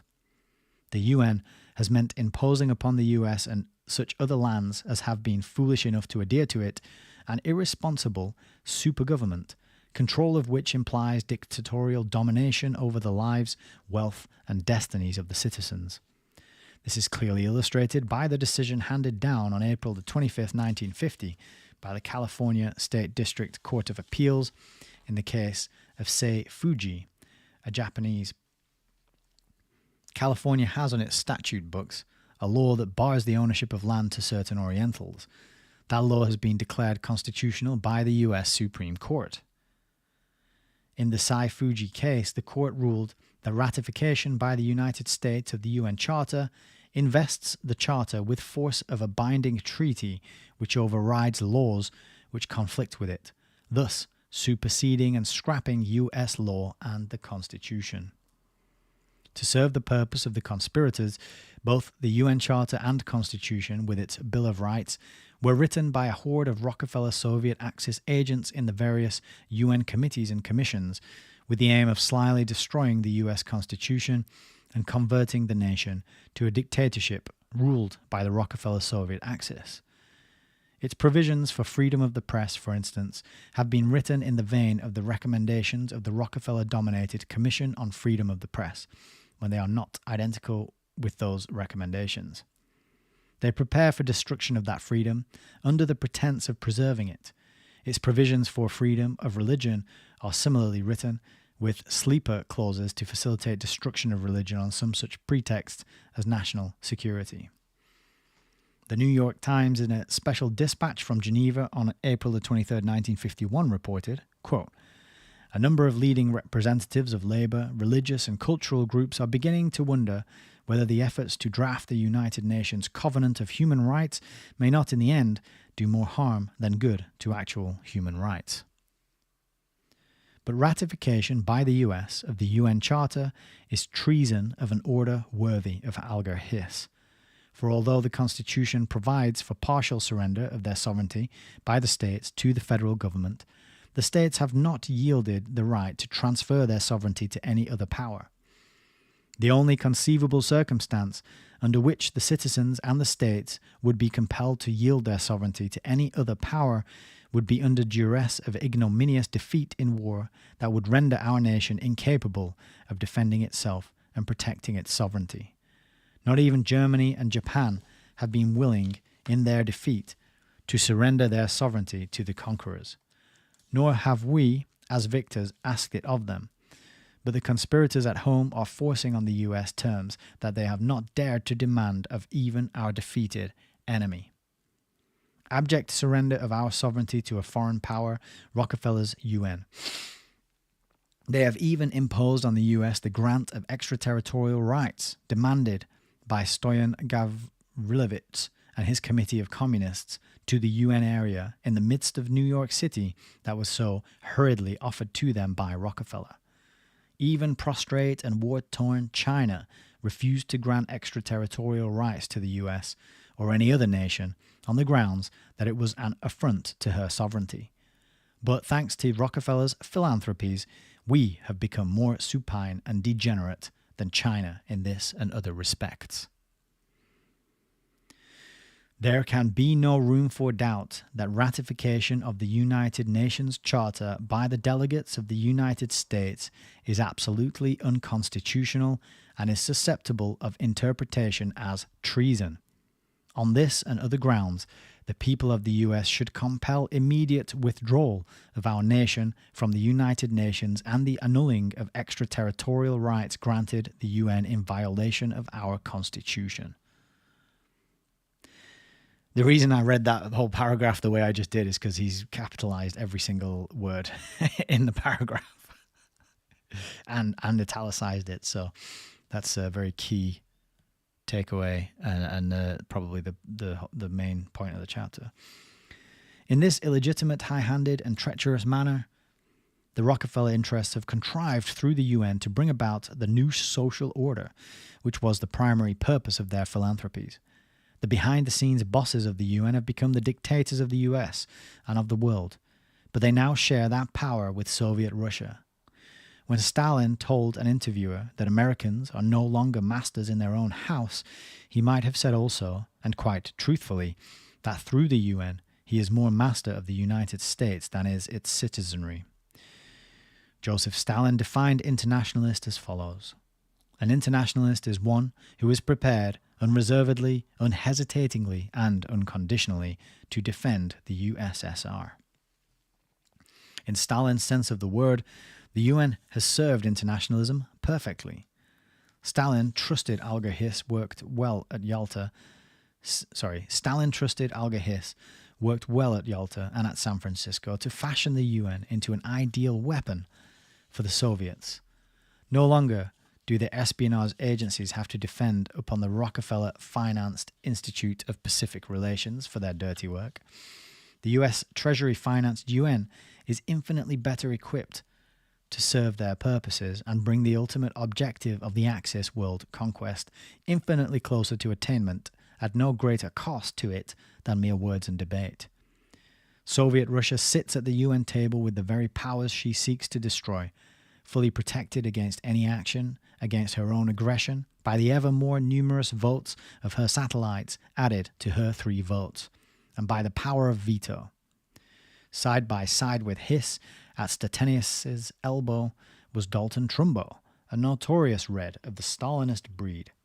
Like Hiss, he supplied Stettinius, who was hopelessly beyond his depth, with ideas which, needless to say, were pro-communist and entirely to Stalin's satisfaction. Trumbo also ghosted Stettinius's speeches at the conference. In this position, the Kremlin is enabled to render impotent any nation that might wish to check its plan of expansion by subversion and engulfment, and to block any inclination to arrest its predatory activities. It uses the UN as a shield. UN debates serve as a sounding board for its propaganda that has played an important role in its conquests of large sections of the globe by subversion and infiltration. Under the protective shelter of the UN, Soviet Russia has extended her dominion to almost a third of the people of the world. It has gradually expanded to take in the Eurasian lands that Rockefeller-Soviet Axis deals, ratified by the US State Department and confirmed at Tehran and Yalta, have assigned to Communist Russia and aided her in acquiring. Under the guidance of Alger Hiss's worthy successor Trygve Lie, a Norwegian Red, and the personnel which he was empowered to employ for the UN delegations, the UN has served also as an espionage centre. Fulton Lewis Jr. reported on January 18, 1951 that, quote, 29 high-ranking officials of communist parties in foreign countries were then working at the UN headquarters in New York, according to the records of the U.S. Central Intelligence Agency. He reported further as follows, quote, some 90 U.S. citizens working for the UN have Communist Front records sufficient to bar them completely from jobs in the federal government, yet they represent this nation at the UN. Arrangements for the hiring of employees of the UN delegation initiated by Alger Hiss gave the sole right of passing on the qualifications of the candidates to the Secretary General, though Trygve Lie has ousted some of his appointees on the grounds that they are communists of the wrong complexion. He has consistently approved only Reds for UN posts, and it is now packed with Reds of all shades, spies, traitors, and foreign agents. Following the delivery of China into the hands of the Kremlin by State Department employees and other agents from Rockefeller's Council on Foreign Relations, Institute of Pacific Relations, and other subsidized fronts, the clique led by Dean Acheson originally collaborated with Soviet Russia and Great Britain in seeking to give the communists another vote in UN councils by turning over to them the seat of nationalist China. In late 1951, the tide of public opinion aroused by exposures such as those of Senator McCarthy and by the chicanery of the Chinese communists in the Korean armistice negotiations, forced Acheson and his clique to pretend to oppose seating them in the UN. The move was proposed by the British Labour government, which was dominated by the Rockefeller Empire. That has heavily subsidized the Fabians and the Labour Party. Dean Acheson, likewise, was a Rockefeller-Soviet Axis spokesman in this matter. This illustrates the well-developed technique of using foreign governments as cat's paws for pulling their chestnuts out of the fire. The same technique was used in their dismissal of General Douglas MacArthur when he undertook to upset their conspiracy by offering to defeat the Chinese Communists and Russia itself if necessary. One of the most dangerous uses to which the UN has lent itself in the hands of the Kremlin is its use as a military device. Through the UN, the Kremlin blocked the bombardment of concentration and supply centers in Manchuria. Through the UN, it managed to stall for sufficient time to secure reinforcements and supplies when trounced and facing defeat on the pretense of seeking an armistice.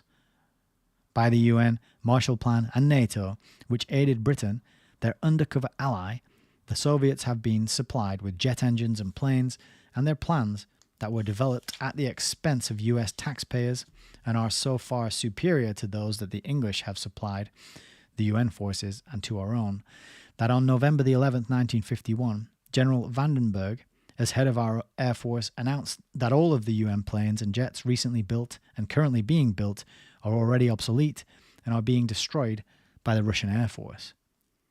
Through the good offices of our pretended allies in the UN, the Kremlin has been able to block the use against her forces and bases in the Korean Crusade of the atom bomb for whatever use and value it may have in warfare, and has managed to maintain its position of using the UN itself as a super espionage agency that sits in the inner councils of the very powers it is engaged in destroying. Meanwhile, the Soviets are rapidly gaining enough voting power for Iron Curtain lands, and through secret allies such as India, to paralyze and take over the US and the balance of the world without firing a single shot. The UN Constitution, Bill of Human Rights, and all of the several conventions being drafted by various agencies, many of them subsidized by the Rockefeller Empire and its puppets, are all being deliberately designed for the purpose of betraying the US and forcing upon the land the new social order of totalitarianism. Thus, the committee to frame the World Constitution comprised a part of the same group of Rockefeller's University of Chicago and Council on Foreign Relations agents that constituted the Commission on Freedom of the Press. Hutchins, Hocking, Niebuhr, Redfield, and Rummel, joined by University of Chicago's Red professors Richard P. McKeon, Mortimer Adler. Oh, and I know Mortimer Adler. I've got his book, How to Read a Book. Interesting. I didn't know he was a Red professor. Rexford G. Tugwell, Wilbur G. Katz, James M. Landis, Charles McIlwain, and Giuseppe A. Borghese. Borghese, an Italian Red refugee and close personal friend of Senator William Benton, was entrusted with the actual process of drafting the Constitution that was brought out in 1947 as a pattern for the UN to follow. In the writing of this brutalitarian constitution, and that's a good word as well, brutalitarian, which might better be termed a license for slavery, a deliberate and absurd effort was made to effect a compromise between the US and Soviet constitutions. So delighted were the Reds with this document that its adoption by the US was made one of the planks in the platform of Henry Wallace's Rockefeller-subsidized Communist Front, the Progressive Party. Mrs. Anita McCormick Blaine, a distant kinswoman of the Rockefellers and a heavy supporter of communist causes, included the communist newspaper Compass, donated $1 million for a foundation for world government that seeks the adoption of this Constitution for World Government. It is administered by two liberal former professors of Rockefeller's University of Chicago, Stringfellow Barr and Scott Buchanan. All the World Federalist groups have similar inspiration. Cord Meyer Jr. and Clark M. Etchelberger, leader of two of the groups, are of the membership of the Foreign Office of the Rockefeller Empire, the Council on Foreign Relations. Supreme Court Justice William O. Douglas, who swore to uphold the U.S. Constitution in his oath of office, is Vice President of the United World Federalists, dedicated to breaking down our Constitution and surrendering the sovereignty of our country to the Rockefeller Soviet-dominated and inspired UN world power. The safety and security of the country required his impeachment and removal from the Supreme Court bench. So sly, intensive, and powerful has been the drive of the conspirators led by the United World Federalists Incorporated and the Rockefeller-supported agencies that by June 1949, 22 state legislatures had voted for an amendment to the U.S. Constitution that would turn over our nation to a world government by Rockefeller's UN, rob us of our sovereignty and nationality, and betray us into the hands of the Rockefeller-Soviet Axis. A group of 93 congressmen sponsored a concurrent resolution in the House of Representatives. Quote, "It is the sense of the Congress that it should be a fundamental objective of the foreign policy of the United States to support and strengthen the United Nations and to seek its development into a world federation open to all nations with defined and limited powers adequate to preserve peace and prevent aggression through the enactment, interpretation, and enforcement of world law." The list cut across party lines and contained 15 of the 24 members of the Foreign Affairs Committee. And that is the list of the Foreign Affairs Committee. The names of these patriotic Americans should be borne in mind by their electorates. It is notable that the subscribing states were predominantly Democratic and New Deal. It is fortunate for the nation that many of the states have withdrawn their support from it, alerted to the nature of the conspiracy by the Daughters of American Revolution. One of the most nefarious aspects of this UN conspiracy is the propaganda to root out patriotism in the schools and to supplant it with internationalism, in the Stalin-Rockefeller sense. The Rockefeller Foundation dominated New York School Board, adopted in December 1950 over the protests of numerous citizens and patriotic groups, a resolution which provided for flying the UN flag above the stars and stripes. In conclusion, the fact is inescapable that the United Nations device is a suicidal, paralyzing force of the Rockefeller-Soviet axis that aims to destroy and engulf the governments of the United States and of the world into a totalitarian one world, a Rockefeller world. The only cause the United Nations are united in is in the betrayal of our United States. It has served in the cause of internationalism of the Rockefeller-Soviet brand. It must be destroyed, or it will destroy us.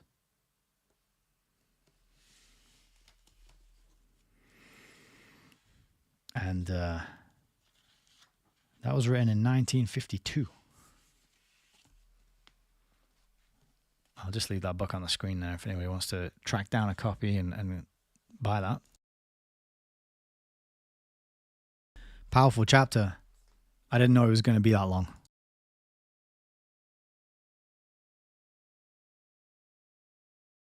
Oh, we're on 2 hours now. That's good. How are you doing out there? What do you think about that chapter? A lot of links to the CFR. And I'm really glad that we read the authorized Rockefeller books before we got into that bit. Because the authorized stuff really aligns with what was in there as well, wasn't it? This link between the Rockefellers and the Soviets, with David being sent over there, David Rockefeller being sent over there by Trygve Lie, the secretary of the UN, to improve relations, and they just need to talk to an American banker. But the history goes back further than that. I think one of the things that feeds into this whole scenario is the history of Standard Oil, which I don't have any books on that, but I know that a good one is Ida Tarbell. Ida Tarbell has a book on the history of Standard Oil, and that's one good one to get if you can find a copy. But yeah, I've never heard criticism of the UN framed in quite the way that Emmanuel Josephson framed it just now in that chapter we read. But pieces of the puzzle are starting to fall into place. You know, we're starting to see Ed Griffin was seeing how the UN seemed to be very sympathetic to communism and collectivism and the countries and the regimes which were running that kind of model. Unusually so. Particularly in the case study of Katanga, where Lumumba, who was the collectivist political leader, communist supported and groomed, he was backed up by the UN. And Tshombe, who preferred the American sort of Bill of Rights and Constitution and the American system, he was not welcomed at all. And yet he had the support of the people who lived in Katanga and lived in that area. So when you pull the Rockefellers into the picture and see how involved they are in oil, of course, they are oil barons, and then using that money to set up philanthropic foundations and to fund organizations such as the Council on Foreign Relations and even they mentioned the Fabians in there as well. That chapter tied a lot together that we've read previously. It would be good to read the rest of that book, I think, very much so. because a lot of pieces of the puzzle were mentioned there. And if we hadn't done the previous reading in the other books, that chapter might not have made so much sense or been so impactful. But taking Ed Griffin's work in The Fearful Master and then adding in this extra contextual information about the Rockefellers and their involvement in the building of, where the UN was built, the Soviet preference for it to be built here in America, to be built there on the East Coast of America. I'm not in America. I liked the points that he made as well about the extraterritorial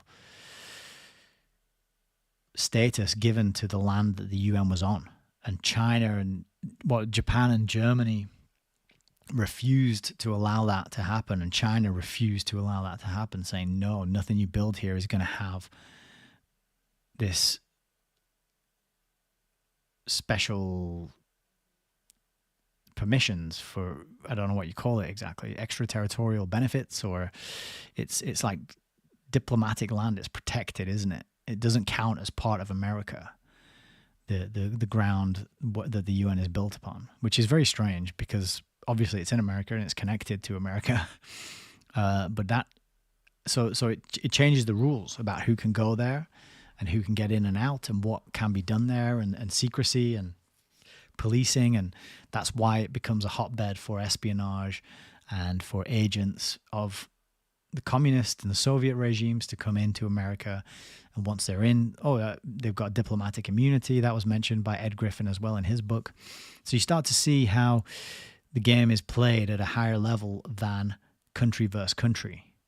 When these organizations get an office built and it gets special permissions, and now you can send delegates over there who don't get their luggage searched and they get diplomatic immunity, and it's this extra layer onto things, which you don't get taught about really in any great detail. You're not made aware of that. You're given the simplified good guys versus bad guys kind of narrative in the news and in your schools, and you really got to dig around, and you'd have to have a very good history teacher to point you onto the kind of books that explain the nuances of the reality and the truth about this kind of diplomatic world where people are agents and double agents. And you and I, we're sort of trained to be loyal to our country and to think that our country is, well, no, in a way, we're not kind of trained to be loyal. All right, let me rephrase that. We are sort of trained to operate on a, remember if you were here for, I'll show you what we are trained to be. What we're trained to be like. It's in this book, You and the United Nations. We read it at the end of Thursday's live stream. And this is kind of what we're trained to be like as normal people, right? This is where you live, this is where you come from, and this is how things work. There's a group of people in each of these fences called countries, and those people elect people or have some ruling group of some description, and they go out and they make deals and interact with groups in other countries, and that's how it works, right? We're all just a group of people living in our country, and there's some sort of structure of government and governance, as it's known nowadays, and then we go out and interact with the others. But what we're learning about here, about the Rockefellers and Ed Griffin's book, the building and design of the UN, is that these movers and shakers, they're not existing in the little confine that we're existing in and we're told is the structure of the world. They are above and beyond that. They are internationalists. They are living a supranational life with a level of wealth that allows them to pass through those borders very easily, much more easily than you and I can pass through them. And I think it's going to get much harder as well. I've been very fortunate in my life to have a British passport that gets me to most places without much fuss. But I think that's going to change. I think there's going to be a crackdown on on who can and cannot move through the borders of countries. I think it's going to be very, obviously it's very easy for certain people in a certain direction. But I think they're going to lock down and make it a little harder for certain people to go in in another direction.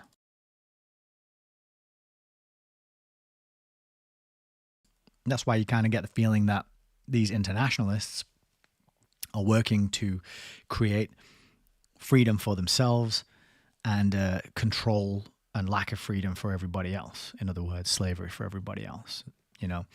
So they'll tell us, like he did in his book, that you're all internationalists now, whether you like it or not, and put up with it and deal with it. But you're not internationalists in the sense that you can go anywhere you want at any time and have that freedom of movement and have the freedom to go travel and work from wherever you want. You might have that freedom, but most of us do not. So in what sense are we internationalists? You know, I think what he means is our control is now international, and you're living under the international system, the international control system. So in that sense, you're an internationalist. You're a subject of the internationalist control system.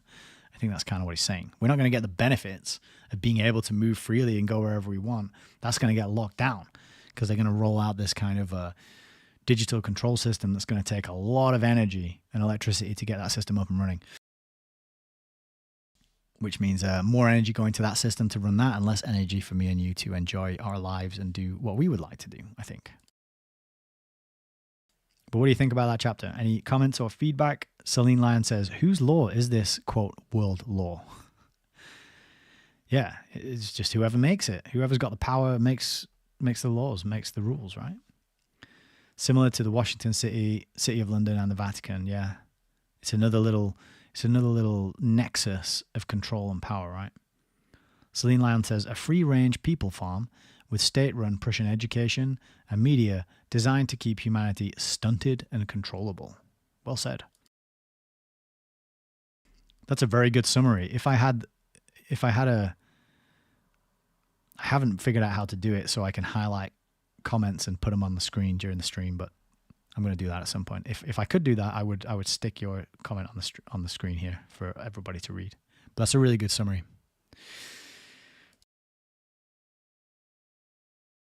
All right. So I think we've had a good bit of context then, looking into the Rockefellers' involvement in the planning of the UN, the original conference where they got together to kick it off, the building of the UN headquarters, the location of it, and the drawing together of the Soviet/communist powers, pulling them close, keep your enemies closer, but I think allowing them some access. And it seems like as well with the Rockefellers' involvement in education via the General Education Board. And they have a whole wing, like not the Rockefeller Foundation, but they have another whole outfit which deals with influencing American education. They've really done a number on people to convince many Americans, as we've had the same thing going on here in England, but to convince us all that we need to abandon our national sovereignty and let it be taken over by loyalty to this UN organization, this supranational organization, which is now going to overwrite and overrule documents such as the Constitution, the Bill of Rights, etc. The Rockefellers have played a real key role in allowing that to happen by all accounts, by their own accounts, and Emmanuel Joseph's account as well. Sorry, Emmanuel Josephson. Okay. So that was pretty edifying and useful context, I think. I'm glad we read those quotes, got them on the record. We're going to go to the main reading of this evening now. And we're actually pretty far into the stream, so I don't think we're going to get this whole document read. It is it's not too long. It's pretty long. We're not going to get it all read tonight. But there's a lot of pictures in here as well, annexes and quotes and things. But I think we can get the gist of it on the record.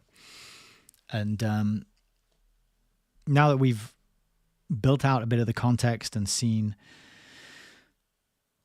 the kind of people and power involved in the founding of the UN as an organization, we will kind of make a full circle back to Ed Griffin's book, The Fearful Master, and the first part of that book, in fact, where he describes what happened in Katanga, which is a city in the Congo in Africa. And he's kicked off his book, part one, explaining what happened in Katanga, what the horrific crimes that the UN was responsible for perpetrating against a group of peaceful people. Part one of the book was a case study, and we had some fairly detailed, gruesome descriptions of the kind of indiscriminate murdering and slaughter that went on. And one of the documents that Ed Griffin alluded to throughout that part of the book was this document here, 46 Angry Men. And we're going to have a read through that now. And we won't get, I don't know if we'll get the whole thing done. We'll see. We'll see how we get on for time. But as you can see from the cover, this is 46 Angry Men. And this was written by 46 civilian doctors. And they put this together to denounce UNO violations in Katanga. Now, you got to remember as we go forward, back then when this was written in the 60s, UNO, it just means UN. It's the same thing. The UNO is the same as the UN. They dropped the O at some point. I'm not sure why. It's interesting that they used to be called UNO, right? UNO. What does UNO mean? It means one. I think. Does it mean UNO? UNO means one, right? One what? One world, which is what Rockefeller said. He's a proud internationalist working for the creation of one world, if you will. That's what he said, if you will. And the UN used to be called the UNO, the UNO, the one world, what? One world government. That's what I would say. Okay, so let's get into this. 46 Angry Men. The 46 civilian doctors of Elizabethville denounce UNO violations in Katanga of its own charter, the Universal Declaration of Human Rights, the Geneva Conventions. And now, just as an experiment, you can have a quick look online, see if you can track down a physical copy of this to buy. I think there are some on eBay. You can try bookfinder.com. I'll give you an idea of how kind of rare this is. This is a reprint. But we're very lucky to have it here, and we're very lucky to be able to read it together. So we've got a bit of a foreword here on the inside page. This has been reprinted by American Opinion. This is a reprint series. You can see there, August 1st, 1962. Robert Welch. He's put, "Dear reader, unlike most of the volume in our dollar reprint series, this is not an old book. The original appeared only a few months ago, but it is an important book. Not because of its authors or its literary quality or its earlier impact on those who determine the course of history, but simply because of the facts which it presents." So this is a series of reprints. And I think this American Opinion must be the publication which makes these reprints, right? So it's to preserve important documents. 46 Angry Men. Copyright 1962. Statement from the editor. The majority of them Belgian, but also Italian, Swiss, Hungarian, Brazilian, and Spanish, these 46 Angry Men, are the Elizabethville doctors. They practice there for the benefit of underdeveloped populations, what has been called deluxe medicine, in a perfect human relations atmosphere long before the creation of this modish expression. With the candor of honest people, they imagined that the United Nations organization would only send to Katanga honest world citizens respectful of right and justice. Therefore, their deception could not have been bigger, and their indignation could only scandalize committed fanatics who are insincere or who have guilty conscience. Thus, I am very proud of the honor that my colleagues have shown in asking me to diffuse their evidence and their accusations. I hope wholeheartedly that with the help of all those who read this, we will be able to disintoxicate world opinion and to obtain a reform of the international organization by controlling it through a permanent judicial institution, without which it will soon collapse, held in contempt by all peoples for whom the priority of the right still means something. Preface: an appeal to world opinion.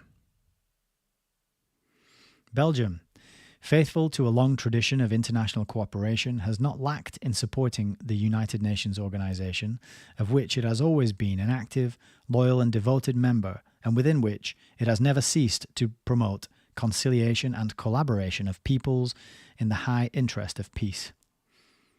Just after the painful events of July 1960, it unreservedly approved the intervention of the armed forces of UNO in the Congo, as this seemed to be the only means of re-establishing the dangerously troubled order and of avoiding a clash between the two ideological blocs which oppose each other in the world and the subsequent outbreak of a new Korean War. The action of these armed forces was, at first, useful and meritorious. The Blue Helmets succeeded in occupying the principal strategic centres of the Congo without the use of arms and in maintaining peace there. Afterwards, UNO contributed to the protection of the whites and to the subsistence of the Congolese. Objectivity demands that we be grateful for this.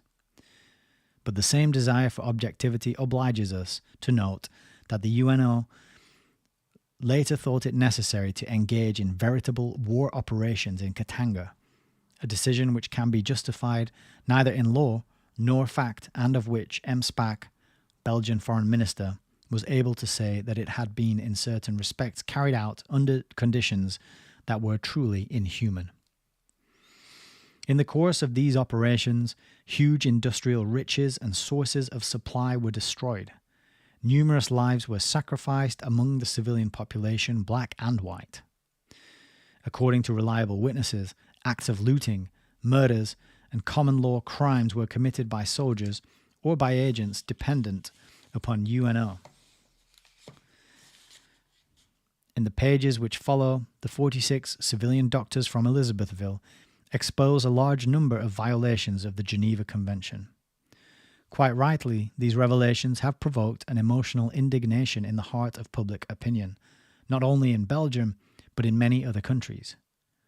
On October the 12th, 1961, the Belgian Senate unanimously voted a motion which declared that, quote, it was indispensable and urgent to open an international inquiry to determine whether the serious accusations made against certain agents of the UNO or certain elements of the international forces stationed in Katanga are founded or not, and if necessary to establish the responsibility with a view to punishing the persons concerned and making reparations to the victims for prejudice suffered. Until now, nothing has resulted from this motion of which nobody will doubt the exemplary moderation. Since then, new operations have broken out in Katanga, new victims have fallen, new crimes have been brought to light. More than ever, therefore, an impartial international inquiry appears imperiously necessary for the most elementary idea of equity. In all civilized countries, common law criminals are subjected to the severity of a tribune or of an assize court, and the responsible authorities do not hesitate to ensure, within the unfortunately limited measures of possibility, that any unjust wrongs which their agents would have caused to innocent victims be indemnified. It would be inconceivable that only the World Organization, whose aims and whose raison d'etre are to maintain or to re-establish peace within justice, might escape from a moral duty which is the common law of all legal states. It is undoubtedly possible that the accusations against soldiers and officials of the UNO have been exaggerated or that some of them are inexact. But it is precisely to get to the truth of the matter that an inquiry is so necessary. If UNO has been unjustly accused, it should be the first to present itself unreservedly to such investigation.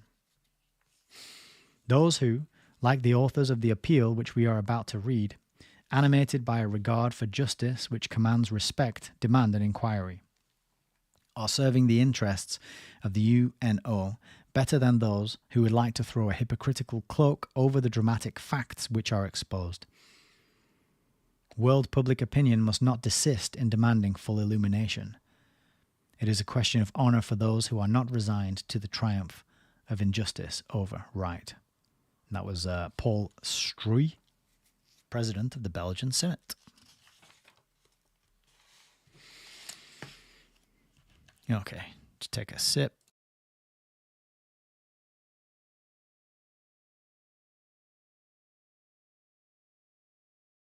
I'll be honest, that was more like a swig.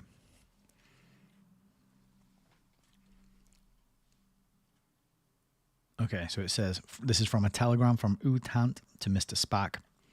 As you know, the United Nations force is a peace force. A peace force. Another quote here from U Thant's spokesman. It is inconceivable that the United Nations troops could commit atrocities against civilians. And then underneath that we have a picture of an African baby wounded by UNO mortar fire.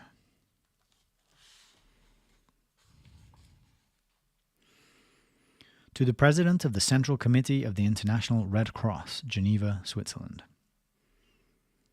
Dear Mr. President, the 46 civilian doctors of Elizabethville, whose names you will find in the annexed list, have the honor to lodge a complaint against the United Nations organization, represented by its responsible leaders in New York, in Leopoldville, and in Elizabethville, for grave and repeated violations of the International Conventions of the Red Cross in Geneva.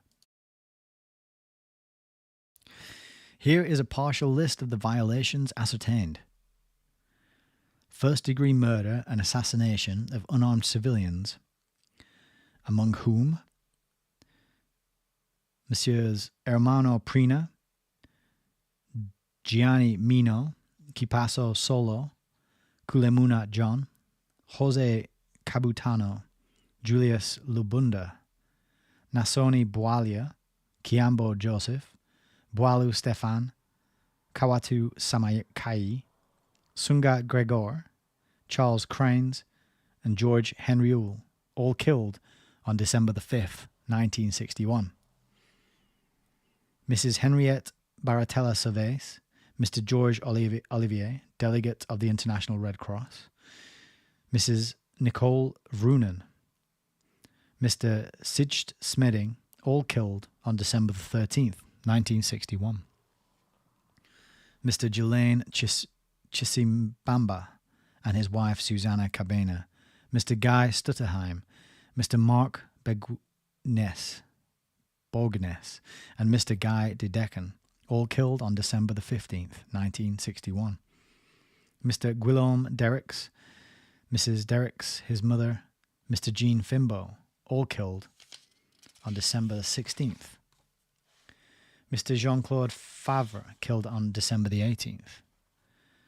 Messrs. Willy Alazraki, Pierre Cout, Jacques Drugmant, and Eric de Rigicner, Georges van der Put, all killed on December the 19th, 1961.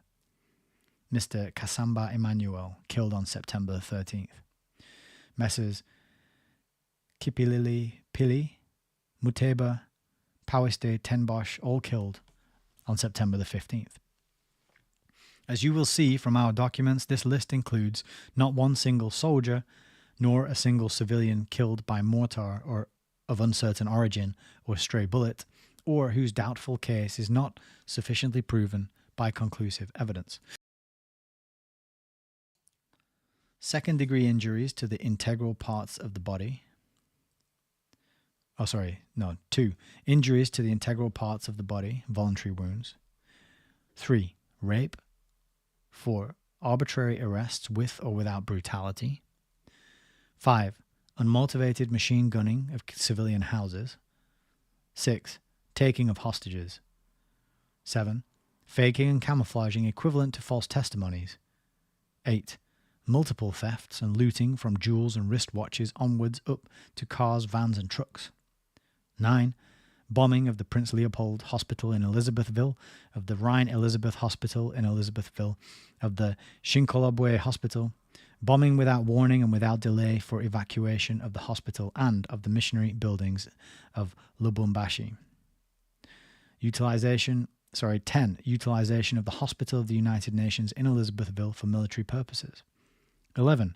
Occupation for military purposes of the Hospital of the BCK and the University Clinic in Elizabethville. 12. Murder, wounding, arrests of hospital orderlies of the Red Cross, destruction and damage of civilian ambulances. 13. Aerial destruction of several non-military buildings and very great share of responsibilities in the destruction by mortars of several other civilian or private buildings, houses, schools, social homes, churches, temples, missions, post offices, factories, fuel tanks, civilian railway material, road transport material, trucks, cars, etc. 14. Detention in concentration camps of 30,000 to 40,000 Balubas in living and hygienic conditions bordering on genocide, 2,000 probable deaths in less than a half year. Before ending this distressing but necessary letter, we take the liberty of clarifying the following points. 1. We have nothing against the United Nations organization as such. We proclaim that such an organization is necessary for maintaining peace in the world and fair betterment of the underdeveloped nations. But it is our duty to denounce the violations of the spirit of the fundamental charter of the United Nations and the abuses to which they have led. They have, in effect, brought the UNO, a peace organization, to wage war and bring ruin to a country where peace, order, and racial understanding had been maintained. Bit by bit, they brought the UNO to gravely violate principles as sacred as those of the conventions of the International Red Cross of Geneva, while negotiations, perhaps slow, would certainly have been able to peacefully solve most of the problems. 2.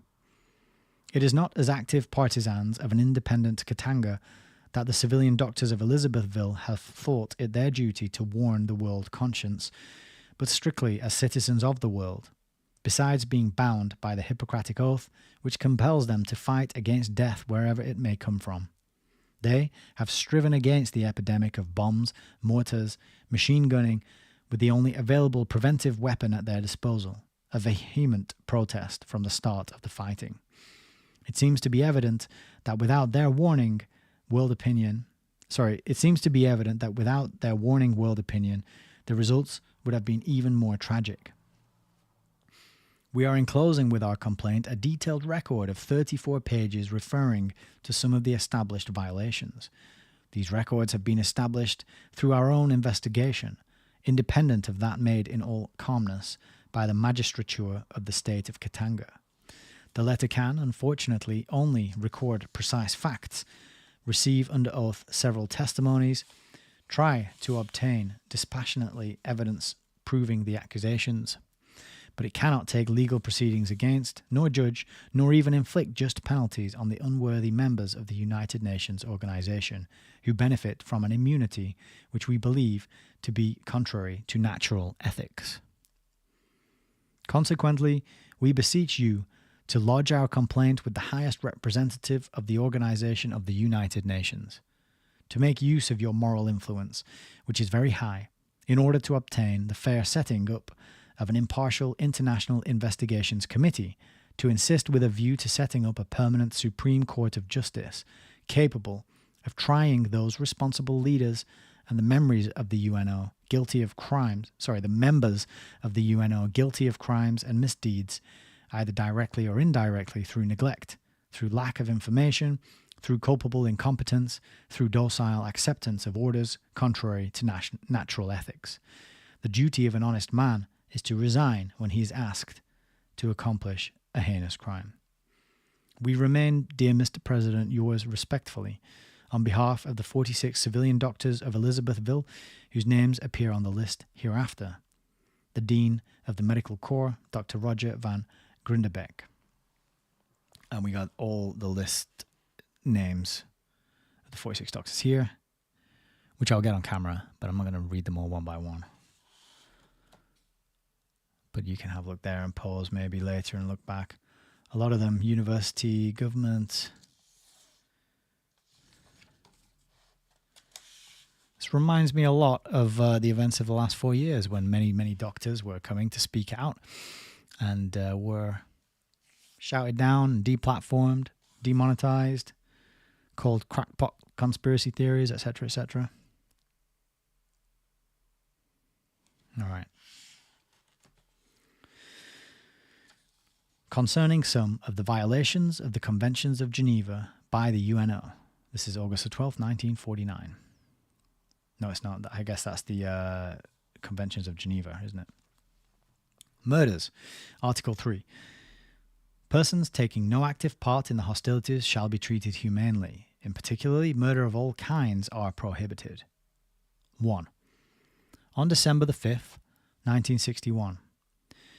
Shortly after midday, the truck of the Prina Company returns to Elizabethville from its Lucuni yards. On board the truck are Mr. Ermanno Prina, 22-year-old Italian, and Gianni Mino, his cousin, 21-year-old Italian. Their driver and 8 workmen of Katangan or Northern Rhodesian origin. The truck is followed by a black car in which are seated 2 unarmed European civilians, Mr. Charles Cranes, 40-year-old Belgian, and Mr. George Henriot, 37-year-old Belgian, who have arrived in Elizabethville from Jadotville on business. The 2 vehicles are within 200 meters of the terminus of the Avenue Redjaff, when suddenly the mercenaries of the UNO massed near the roundabout formed by the junction of the Avenue de Sayo and the Boulevard Badouin, launched their offensive against the Katangan armed forces, which include no European officers and which are also massed in the same sector.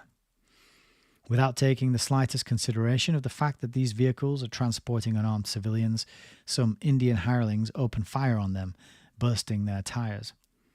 The occupants jump from the truck and from the car to seek shelter in the ditch adjacent to Avenue de Redjaff. Panic-stricken, Mr. Mino, the driver, and a workman flee into the bush, where they are shot in the back. Their bodies were not found until January the 15th, 1962, in a nearby mass grave. That of Mr. Mino had a bullet wound in the left buttock and 3 bullet wounds in the thighs, which entered from behind, and one of which perforated the left femoral artery. He was therefore shot in the back while fleeing.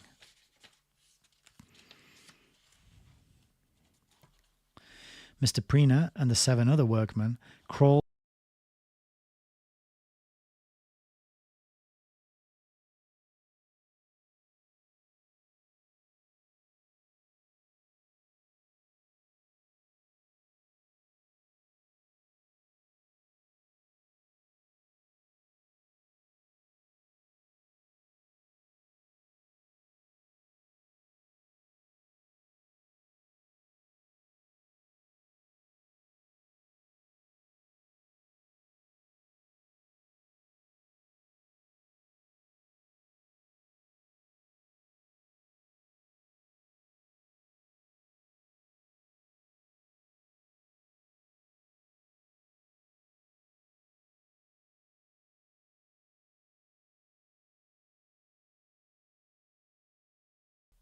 Thank you for, I don't know how far back you lost audio. Hopefully you were reading along, right?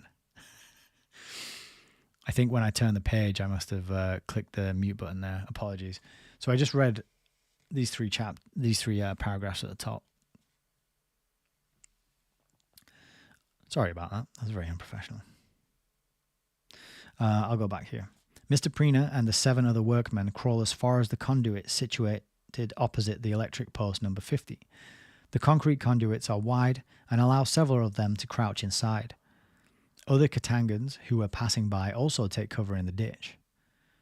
After a quarter of an hour, Mr. Prina, confident in his status of unarmed civilian, decides to leave his shelters, raises both his arms.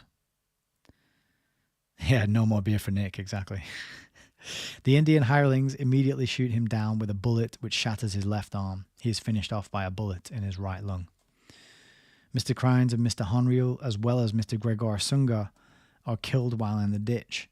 The first one has his face smashed by a burst of fire.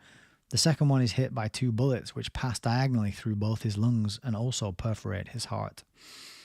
Mr. Smeding, Dutch hospital orderly who was in turn to be assassinated by the UNO on December the 13th, testified having found them lying on their face, their arms folded in front of their head as though to protect themselves from the firing aimed at them. Mr. Prina was lying on his back, both his arms still raised above his head.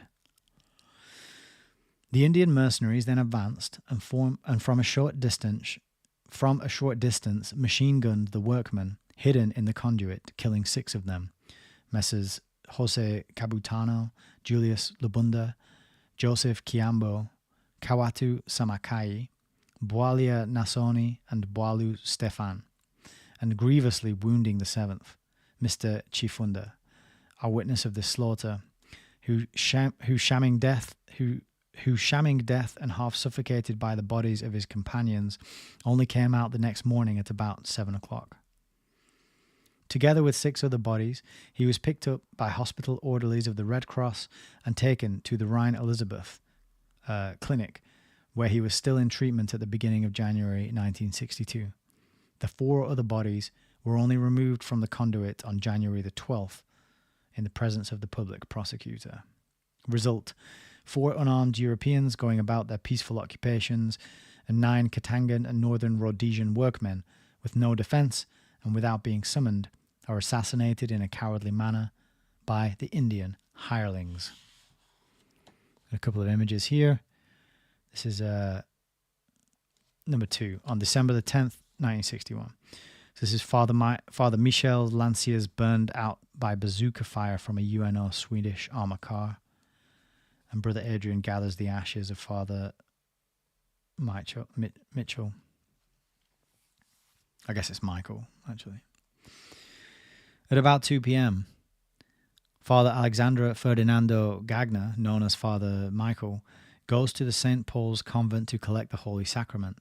His vehicle is discovered later on completely burnt out with his charred body inside at the junction of League Avenue and Chaussee de Kasenga.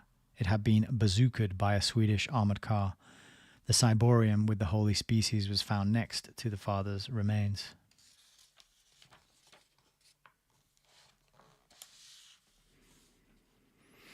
Three. On December the 12th, 1961, Mr. Henri Courreau, Belgian, 49-year-old professor at Elizabethville University, leaves the rectoral office about 2:30 p.m., accompanied by Mr. Jean-Jacques Vermier, Belgian, 43-year-old official at the medical laboratory, climb into the university Land Rover to return to the house which they inhabit together, Avenue de Redjaf in the Uvira quarter. This quarter is cut off from the rest of the town. The families who live there have not been able to obtain the UNO authorization to evacuate.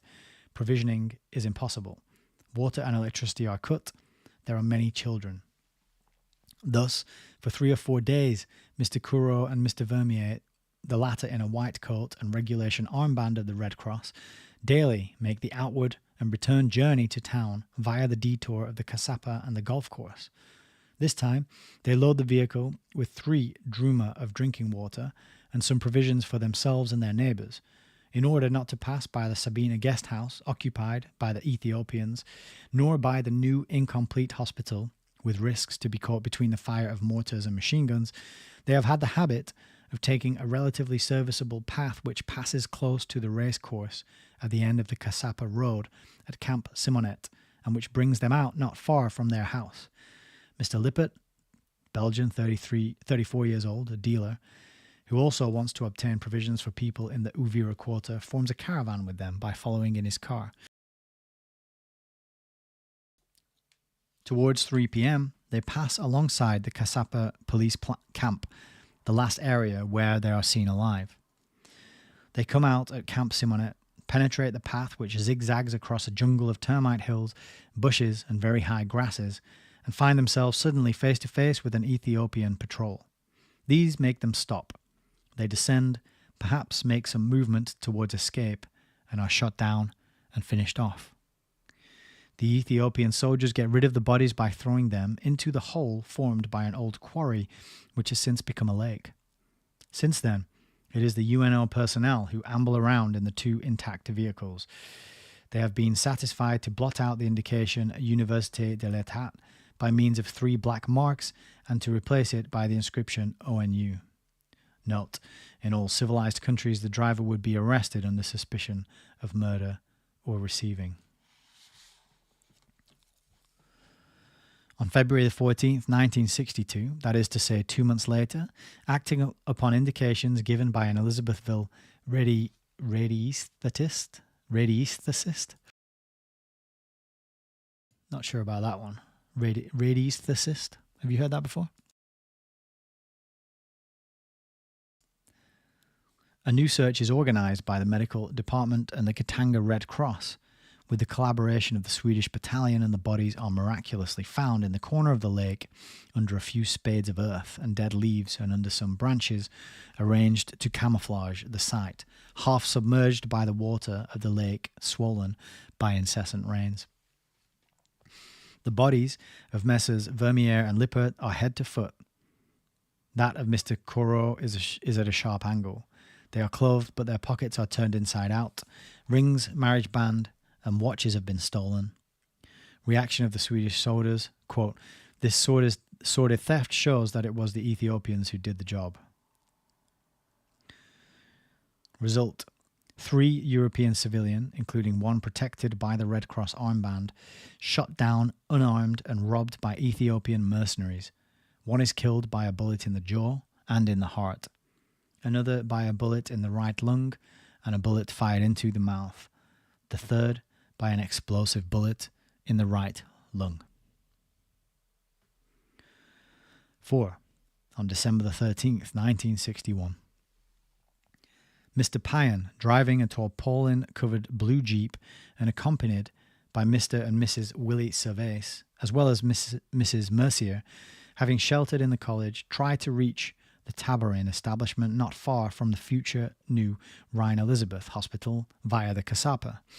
The Servais hoped to recover their identity papers, as well as part of the important provisions abandoned in their establishment from which they fled, owing to the fighting.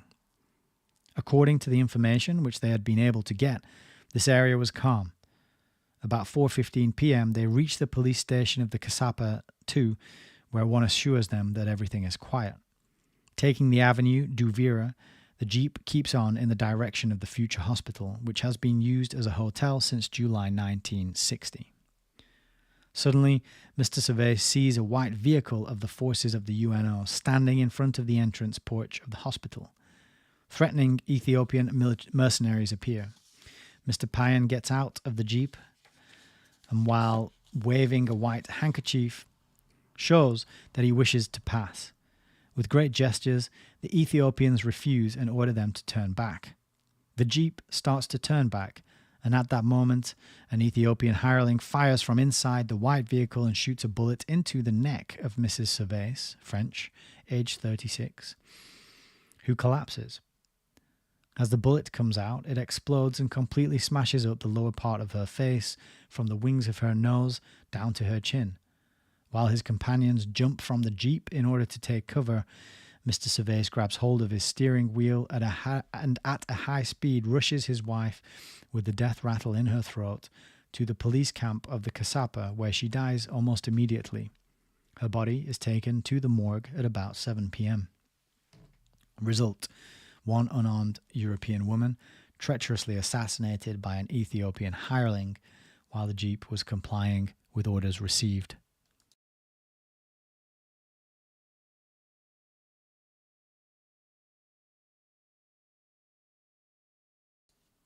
Okay, 5. On December the 13th, 1961. At exactly 2:05 p.m., an ambulance of the Red Cross leaves the public building at the Red Cross at the Rhine Elizabeth Clinic. Mr. Georges Olivier, Swiss, age 34, delegate of the International Red Cross, accompanied by Mrs. Nicole Vrunen, Belgian, age 35, hospital orderly, and by Mr. Sijste Smeding, Dutch, age 25, ambulance driver, go to the headquarters of the UNO in order to get the authorization to pass by the square Uvira to try and organize supplies or the evacuation of the families, many of whom with several children have been blocked for more than 8 days in a district which is particularly threatened.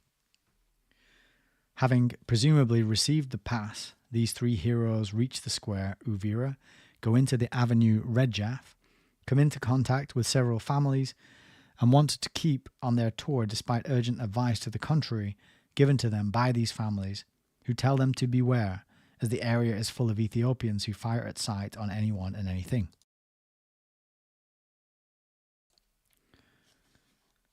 They persist, however, and go as far as the turning, come back, pass a second time, but at the junction of the avenue Redjaf and the boulevard Badouin, they come across a bunch of Ethiopians who stop them. Mr. Olivet gets down, talks with them, and then gets back into the ambulance, together with two Ethiopian mercenaries who place themselves in the vehicle behind the orderlies, threatening them with their weapons. The ambulance turns back, turns to the right up the path, which leads directly to the guest house of the Sabina.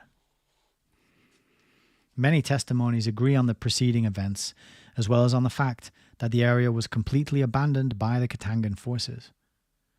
It is about 3 p.m. One supposes that the ambulance people have obtained from the Ethiopian post the authorization to continue their route by the Kasapa detour via the Avenue des Aviators. Suddenly, from the left and from in front, fire is opened on them, wounding the driver, Mr. Smeding, with 2 bullets in the left shoulder. The ambulance shows traces of a 12 bullet impacts. By reflex, the driver finds the force to turn to the right, into a large road leading to the former air terminus, and to stop 20 meters further on. The ambulance people get down. The assailants probably realize the terrible error they have committed in firing on members of Red Cross, and through fear, no doubt, of court-martial, decide to complete their crime by camouflaging it. From the right, 2 bazooka rockets are fired on the ambulance. This explains how the 2 shots could have been placed so close together, almost at the same place.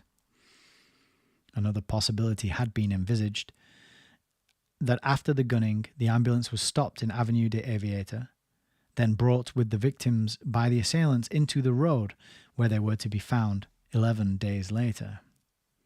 Whatever happened, Mr. Smeding has the skull blown away. The horrible wound reaches as far as the nape of the neck and the top of the back. Mrs. Vrunen is riddled with 100-odd pieces of shrapnel with cutting burns, in particular in the back, the abdomen, the base of the sternum, the thighs, and Mr. Olivet wounded by 40-odd pieces of shrapnel with cutting burns, in particular on the skull, the nape of the neck, and at the thighs, each showing a very large wound. And on the left forearm as well as at the wrist, with an enormous wound blown into them. It is only on December the 23rd, 1961, 11 days later, that the ambulances of the Red Cross received permission from the UNO to go and pick up the bodies found at the beginning of the path, which, from the Avenue des Aviators, leads straight up to the old airport. They are lying in a lateral ditch, covered with a thin layer of earth. The body of Mr. Olivet is covered by his personal flag as delegate of the International Red Cross and a Red Cross helmet.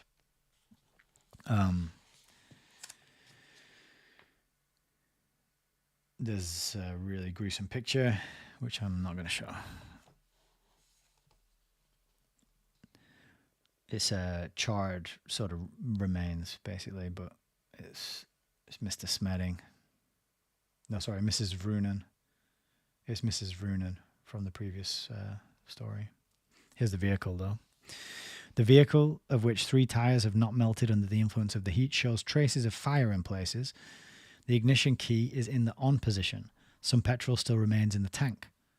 Apart from the burns described, the bodies and clothing have not suffered from the action of flames. The glass of the forward windscreen, pierced by a bullet hole at about the level of the left shoulder of the driver, had been taken away, as well as the roof of the vehicle after discovery. Fortunately, a photo exists which still shows the glass and the roof in position.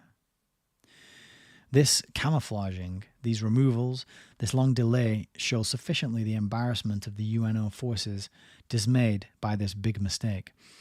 According to numerous testimonies, it seems that only the Ethiopians were present in this area.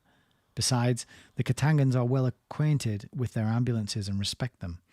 The UNO communique published on the day of the official discovery of the bodies slightly contradicts the previous communiques in which the UNO asserted that the ambulance had been kidnapped by alleged European mercenaries of the Katangan forces. This time, the UNO has to come back on what it had previously said and talks of cross-firing. It is the beginning of a confession. Result: 3 big-hearted civilians, members of the Red Cross, savagely massacred by Ethiopian mercenaries. Note: it is publicly known that a great part of the Ethiopian contingent is made up of disciplinary troops. This claim deserves to be clarified. It explains the difference in comportment between some Ethiopian sections who are comparatively correct and the others, evidently made up of the scum of the population. If this is really so, the UNO must be blamed for not having insisted that its troops be made up of crack soldiers worthy of an international peace organization. Whatever may happen, it is up to the troops of the UNO to display fair play and to show an example to the population who are on the way to civilization. Okay, I think we'll do one more story here and then we'll wrap it for the night. And we'll finish it, the rest on another stream. 6. On December the 15th, 1961, Mr. Ghislaine Chibamba, employee at the Sogele, living with his family in lodgings in the Uvira district, not far from where he works, receives written permission from the UNO authorities allowing him to remain in his house and also a pass. That same day, an Ethiopian patrol enters his house on the pretext of some sort of control. He shows them his precious paper. Soon after, a second bunch of Ethiopians on the loot, the whole district has been looted by the Ethiopian mercenaries, as well as the district of Les Roches, make their appearance, but on seeing the paper, they too leave. Eventually, a third bunch of Ethiopians, even more threatening, make their appearance. His suspicion aroused, Mr. Chimbamba refuses to let them enter. The mercenaries force the door and shoot him down in his kitchen, as well as his legitimate wife, Mrs. Susanna Cabina, with a burst of machine gun fire which breaks both their legs. They are plundered and their house looted. The gang leaves, but come back to finish off the wounded. All this is related by the second wife, concubine of Mr. Chimbamba, who managed to escape the slaughter.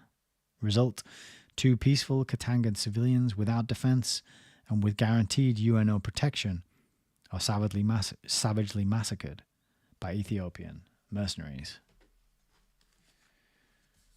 I think we'll leave it there for tonight because we're coming up on the 3-hour mark. We're 25 pages into this, and it's 96 pages long, so we've got quite a bit more to do. But that's quite heavy going stuff.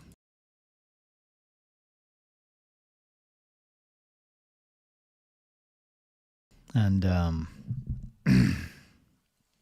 yeah, I don't know what I was expecting when I decided that we should read this on the stream, but definitely it's hard to comment on those sort of stories, isn't it? It's very heartbreaking, very disappointing that these kind of things happen, that people do this sort of thing to each other. But very revealing about the nature of an organization that is supposed to prevent this kind of thing. That's what it says. So I think on this stream, what we've seen is that, like so many things, so many of our institutions, so many of our aspects of our cultures and our countries and our systems that we are born into, they're not there to do what we're told they do. And the UN is another one of those, right? The UN isn't there to be peacekeeping. The UN isn't there to spread freedom and human rights and all this other fluff and bluster that they tell us. There's actually another purpose. There's more to the story than we get with Rockefeller's involvement, with the extreme bias in favor of the communists, Soviets. And then with the allowing of this kind of horrific, senseless murder to take place under the auspices of this organization. It's powerful testimony. Gwen, good evening. You say in the chat that it's grim. It is. It's extremely grim. And it's hard reading, but at the same time, the people who went through this, to honor their memories and their lives, I think we gotta read it. You know, I wouldn't want to skip past it or say, oh, it's a bit too grim to read on the stream. I think getting it on the record, as I mentioned before, making sure that it is added into the time capsule, people can be aware of it, and you don't even need to sit through and read the whole thing. Just one or two of those stories, I think, would probably be enough.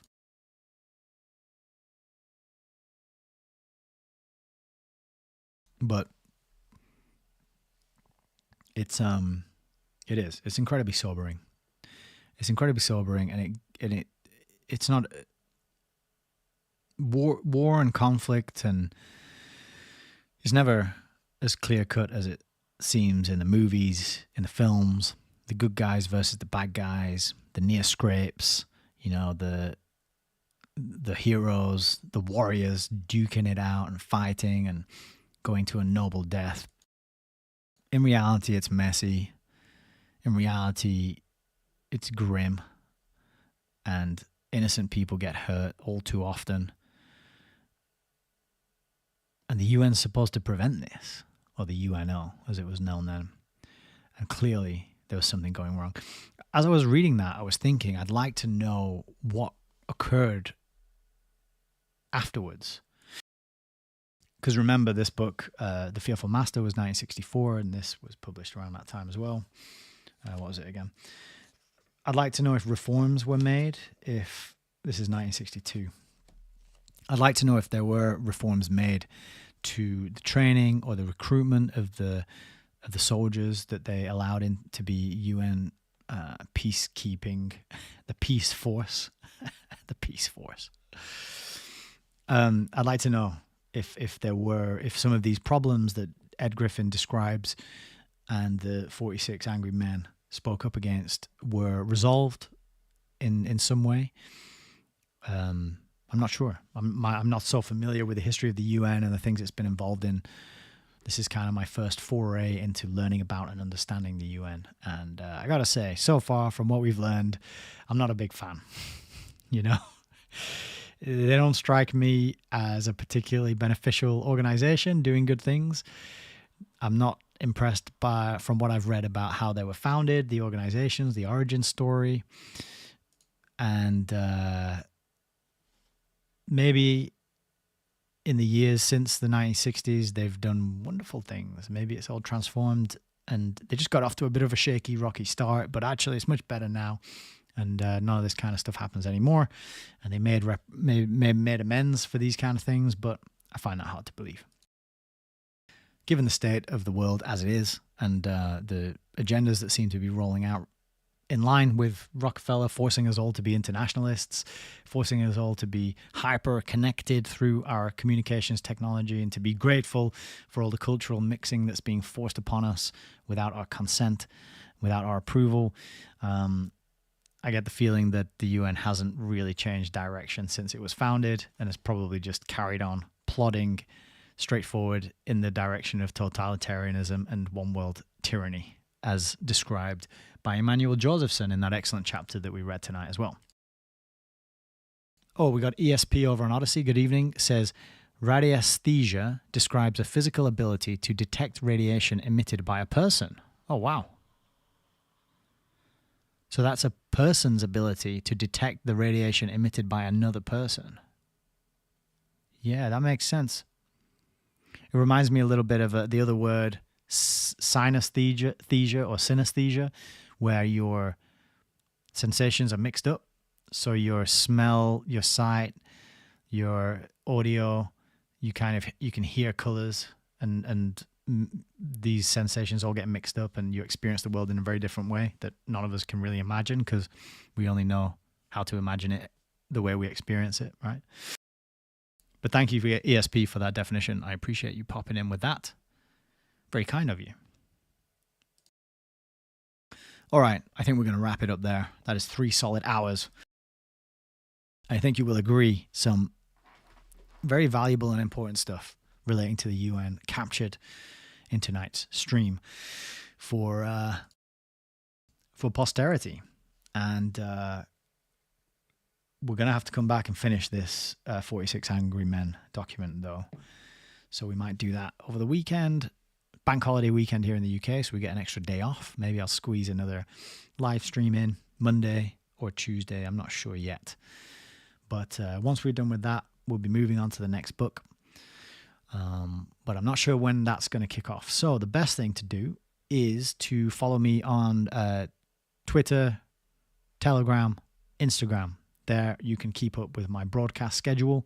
Telegram's probably the best place, but I have multiple options available depending on your preferences.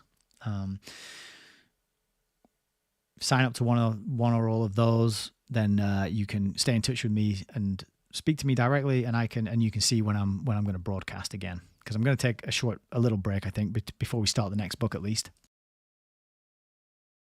Got another big thing on the horizon as well, which is I might be moving very soon. And so I got to pack up my whole studio, my whole broadcast station and set up and rebuild it in a new place. So that is going to be an adventure. Things might not be looking quite the same as they do now after we've undergone that process, but I'll try and recreate the setup that we have here as best I can. But yeah, allmylinks.com/Hayes Reviews. You can find out where to follow me and where I do my thing. And it would be very great if you could like, comment, share, subscribe. All that good stuff helps get the message out and helps us find people who are interested in knowing about this kind of history, which I think is hard to find unless you're digging around in books and collecting them and reading them. We're trying to get the word out because a lot of this history is hidden and occulted. And it's not always happy and uplifting, but it is very important. I think if more people knew about this kind of history and these sorts of stories, they might be more skeptical and they might be more suspicious of organizations such as the UN coming to their country, undermining their national sovereignty, and telling them what to do, and drumming up all this angst and stress and tension with Russia, for example, with NATO expanding up against their borders over the many, many years and continuing to poke the bear, as they say.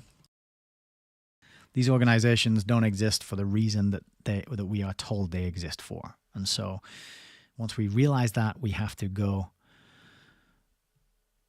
find some books, do some learning, gather some information and some knowledge, and connect our minds to the great minds of the past who did the work and the graft and the hard, heavy lifting to gather this information together into a book and get it out there into reality so that we could benefit from it, right? We're literally time traveling when we read these books. That book, that Rockefeller Internationalist, 1952, I think, this is 10 years before Ed Griffin was on the scene, right? That's like, we're time traveling to get that information and speak to that person. We're connecting with a mind that no longer exists on this place. You know, I'm sure. I'm not sure, but there's a good chance I think Josephson is no longer with us, seeing as he was born in 1895. You know, and the quality of the minds of people like this in the past, they were before attention was destroyed by television and social media and internet and sugar and fluoride and chemtrails and all this other garbage that they've pumped into our environments all around us. You know, these people in the past, they didn't have to deal with all that. They weren't toxified. They weren't completely up to their eyeballs in microplastics and hormonal disruptive chemicals, you know. So they had a better grasp of reality and how it works and logic and how to marshal evidence and put it together and stick it into a narrative and put it into a book. We got to respect that. We got to acknowledge that and count ourselves blessed and grateful that we are able to access that information, by way of books. It's a phenomenal time to be alive with all the challenges and the craziness. It's amazing to me that we can still go out there and grab these books and have a physical copy and learn from them and sharpen our own minds and our own understanding and our own ability to discern, because that's what it all comes down to: being discerning, navigating your way through propaganda and weaponized information and mind control. And that reminds me, I've got a book about mind control that I really want to read on the channel, so that might come up at some point later in the year. We got to give ourselves a workout and exercise our attention span, and I think reading books is my favorite way to do that, and that's what I advocate, and that's why I do it on the channel. So thank you all for being here. Appreciate it very, very much, sincerely, from the bottom of my heart. You guys showing up and taking part and just giving me your attention and going on this learning journey with me. It is incredibly uplifting, even through the heavy and somber material such as we've been going through tonight. It is heavy going, but it's worthwhile. And it's one of those things that I think, it's good for the soul, even though it's upsetting and sad and painful and distressing. We got to acknowledge the kind of horrors and the terrible things that are out there that happen, that occur. And you can't shy away from them and just pretend that everything's sunshine and roses and everything's fine. I've got my Netflix, I've got my takeaway, everything's fine. No, we got to be the adults. We got to be grown-ups. We got to stare evil in the eye and tell it no. So I'm going to leave it there. All right. Take care, everybody. God bless.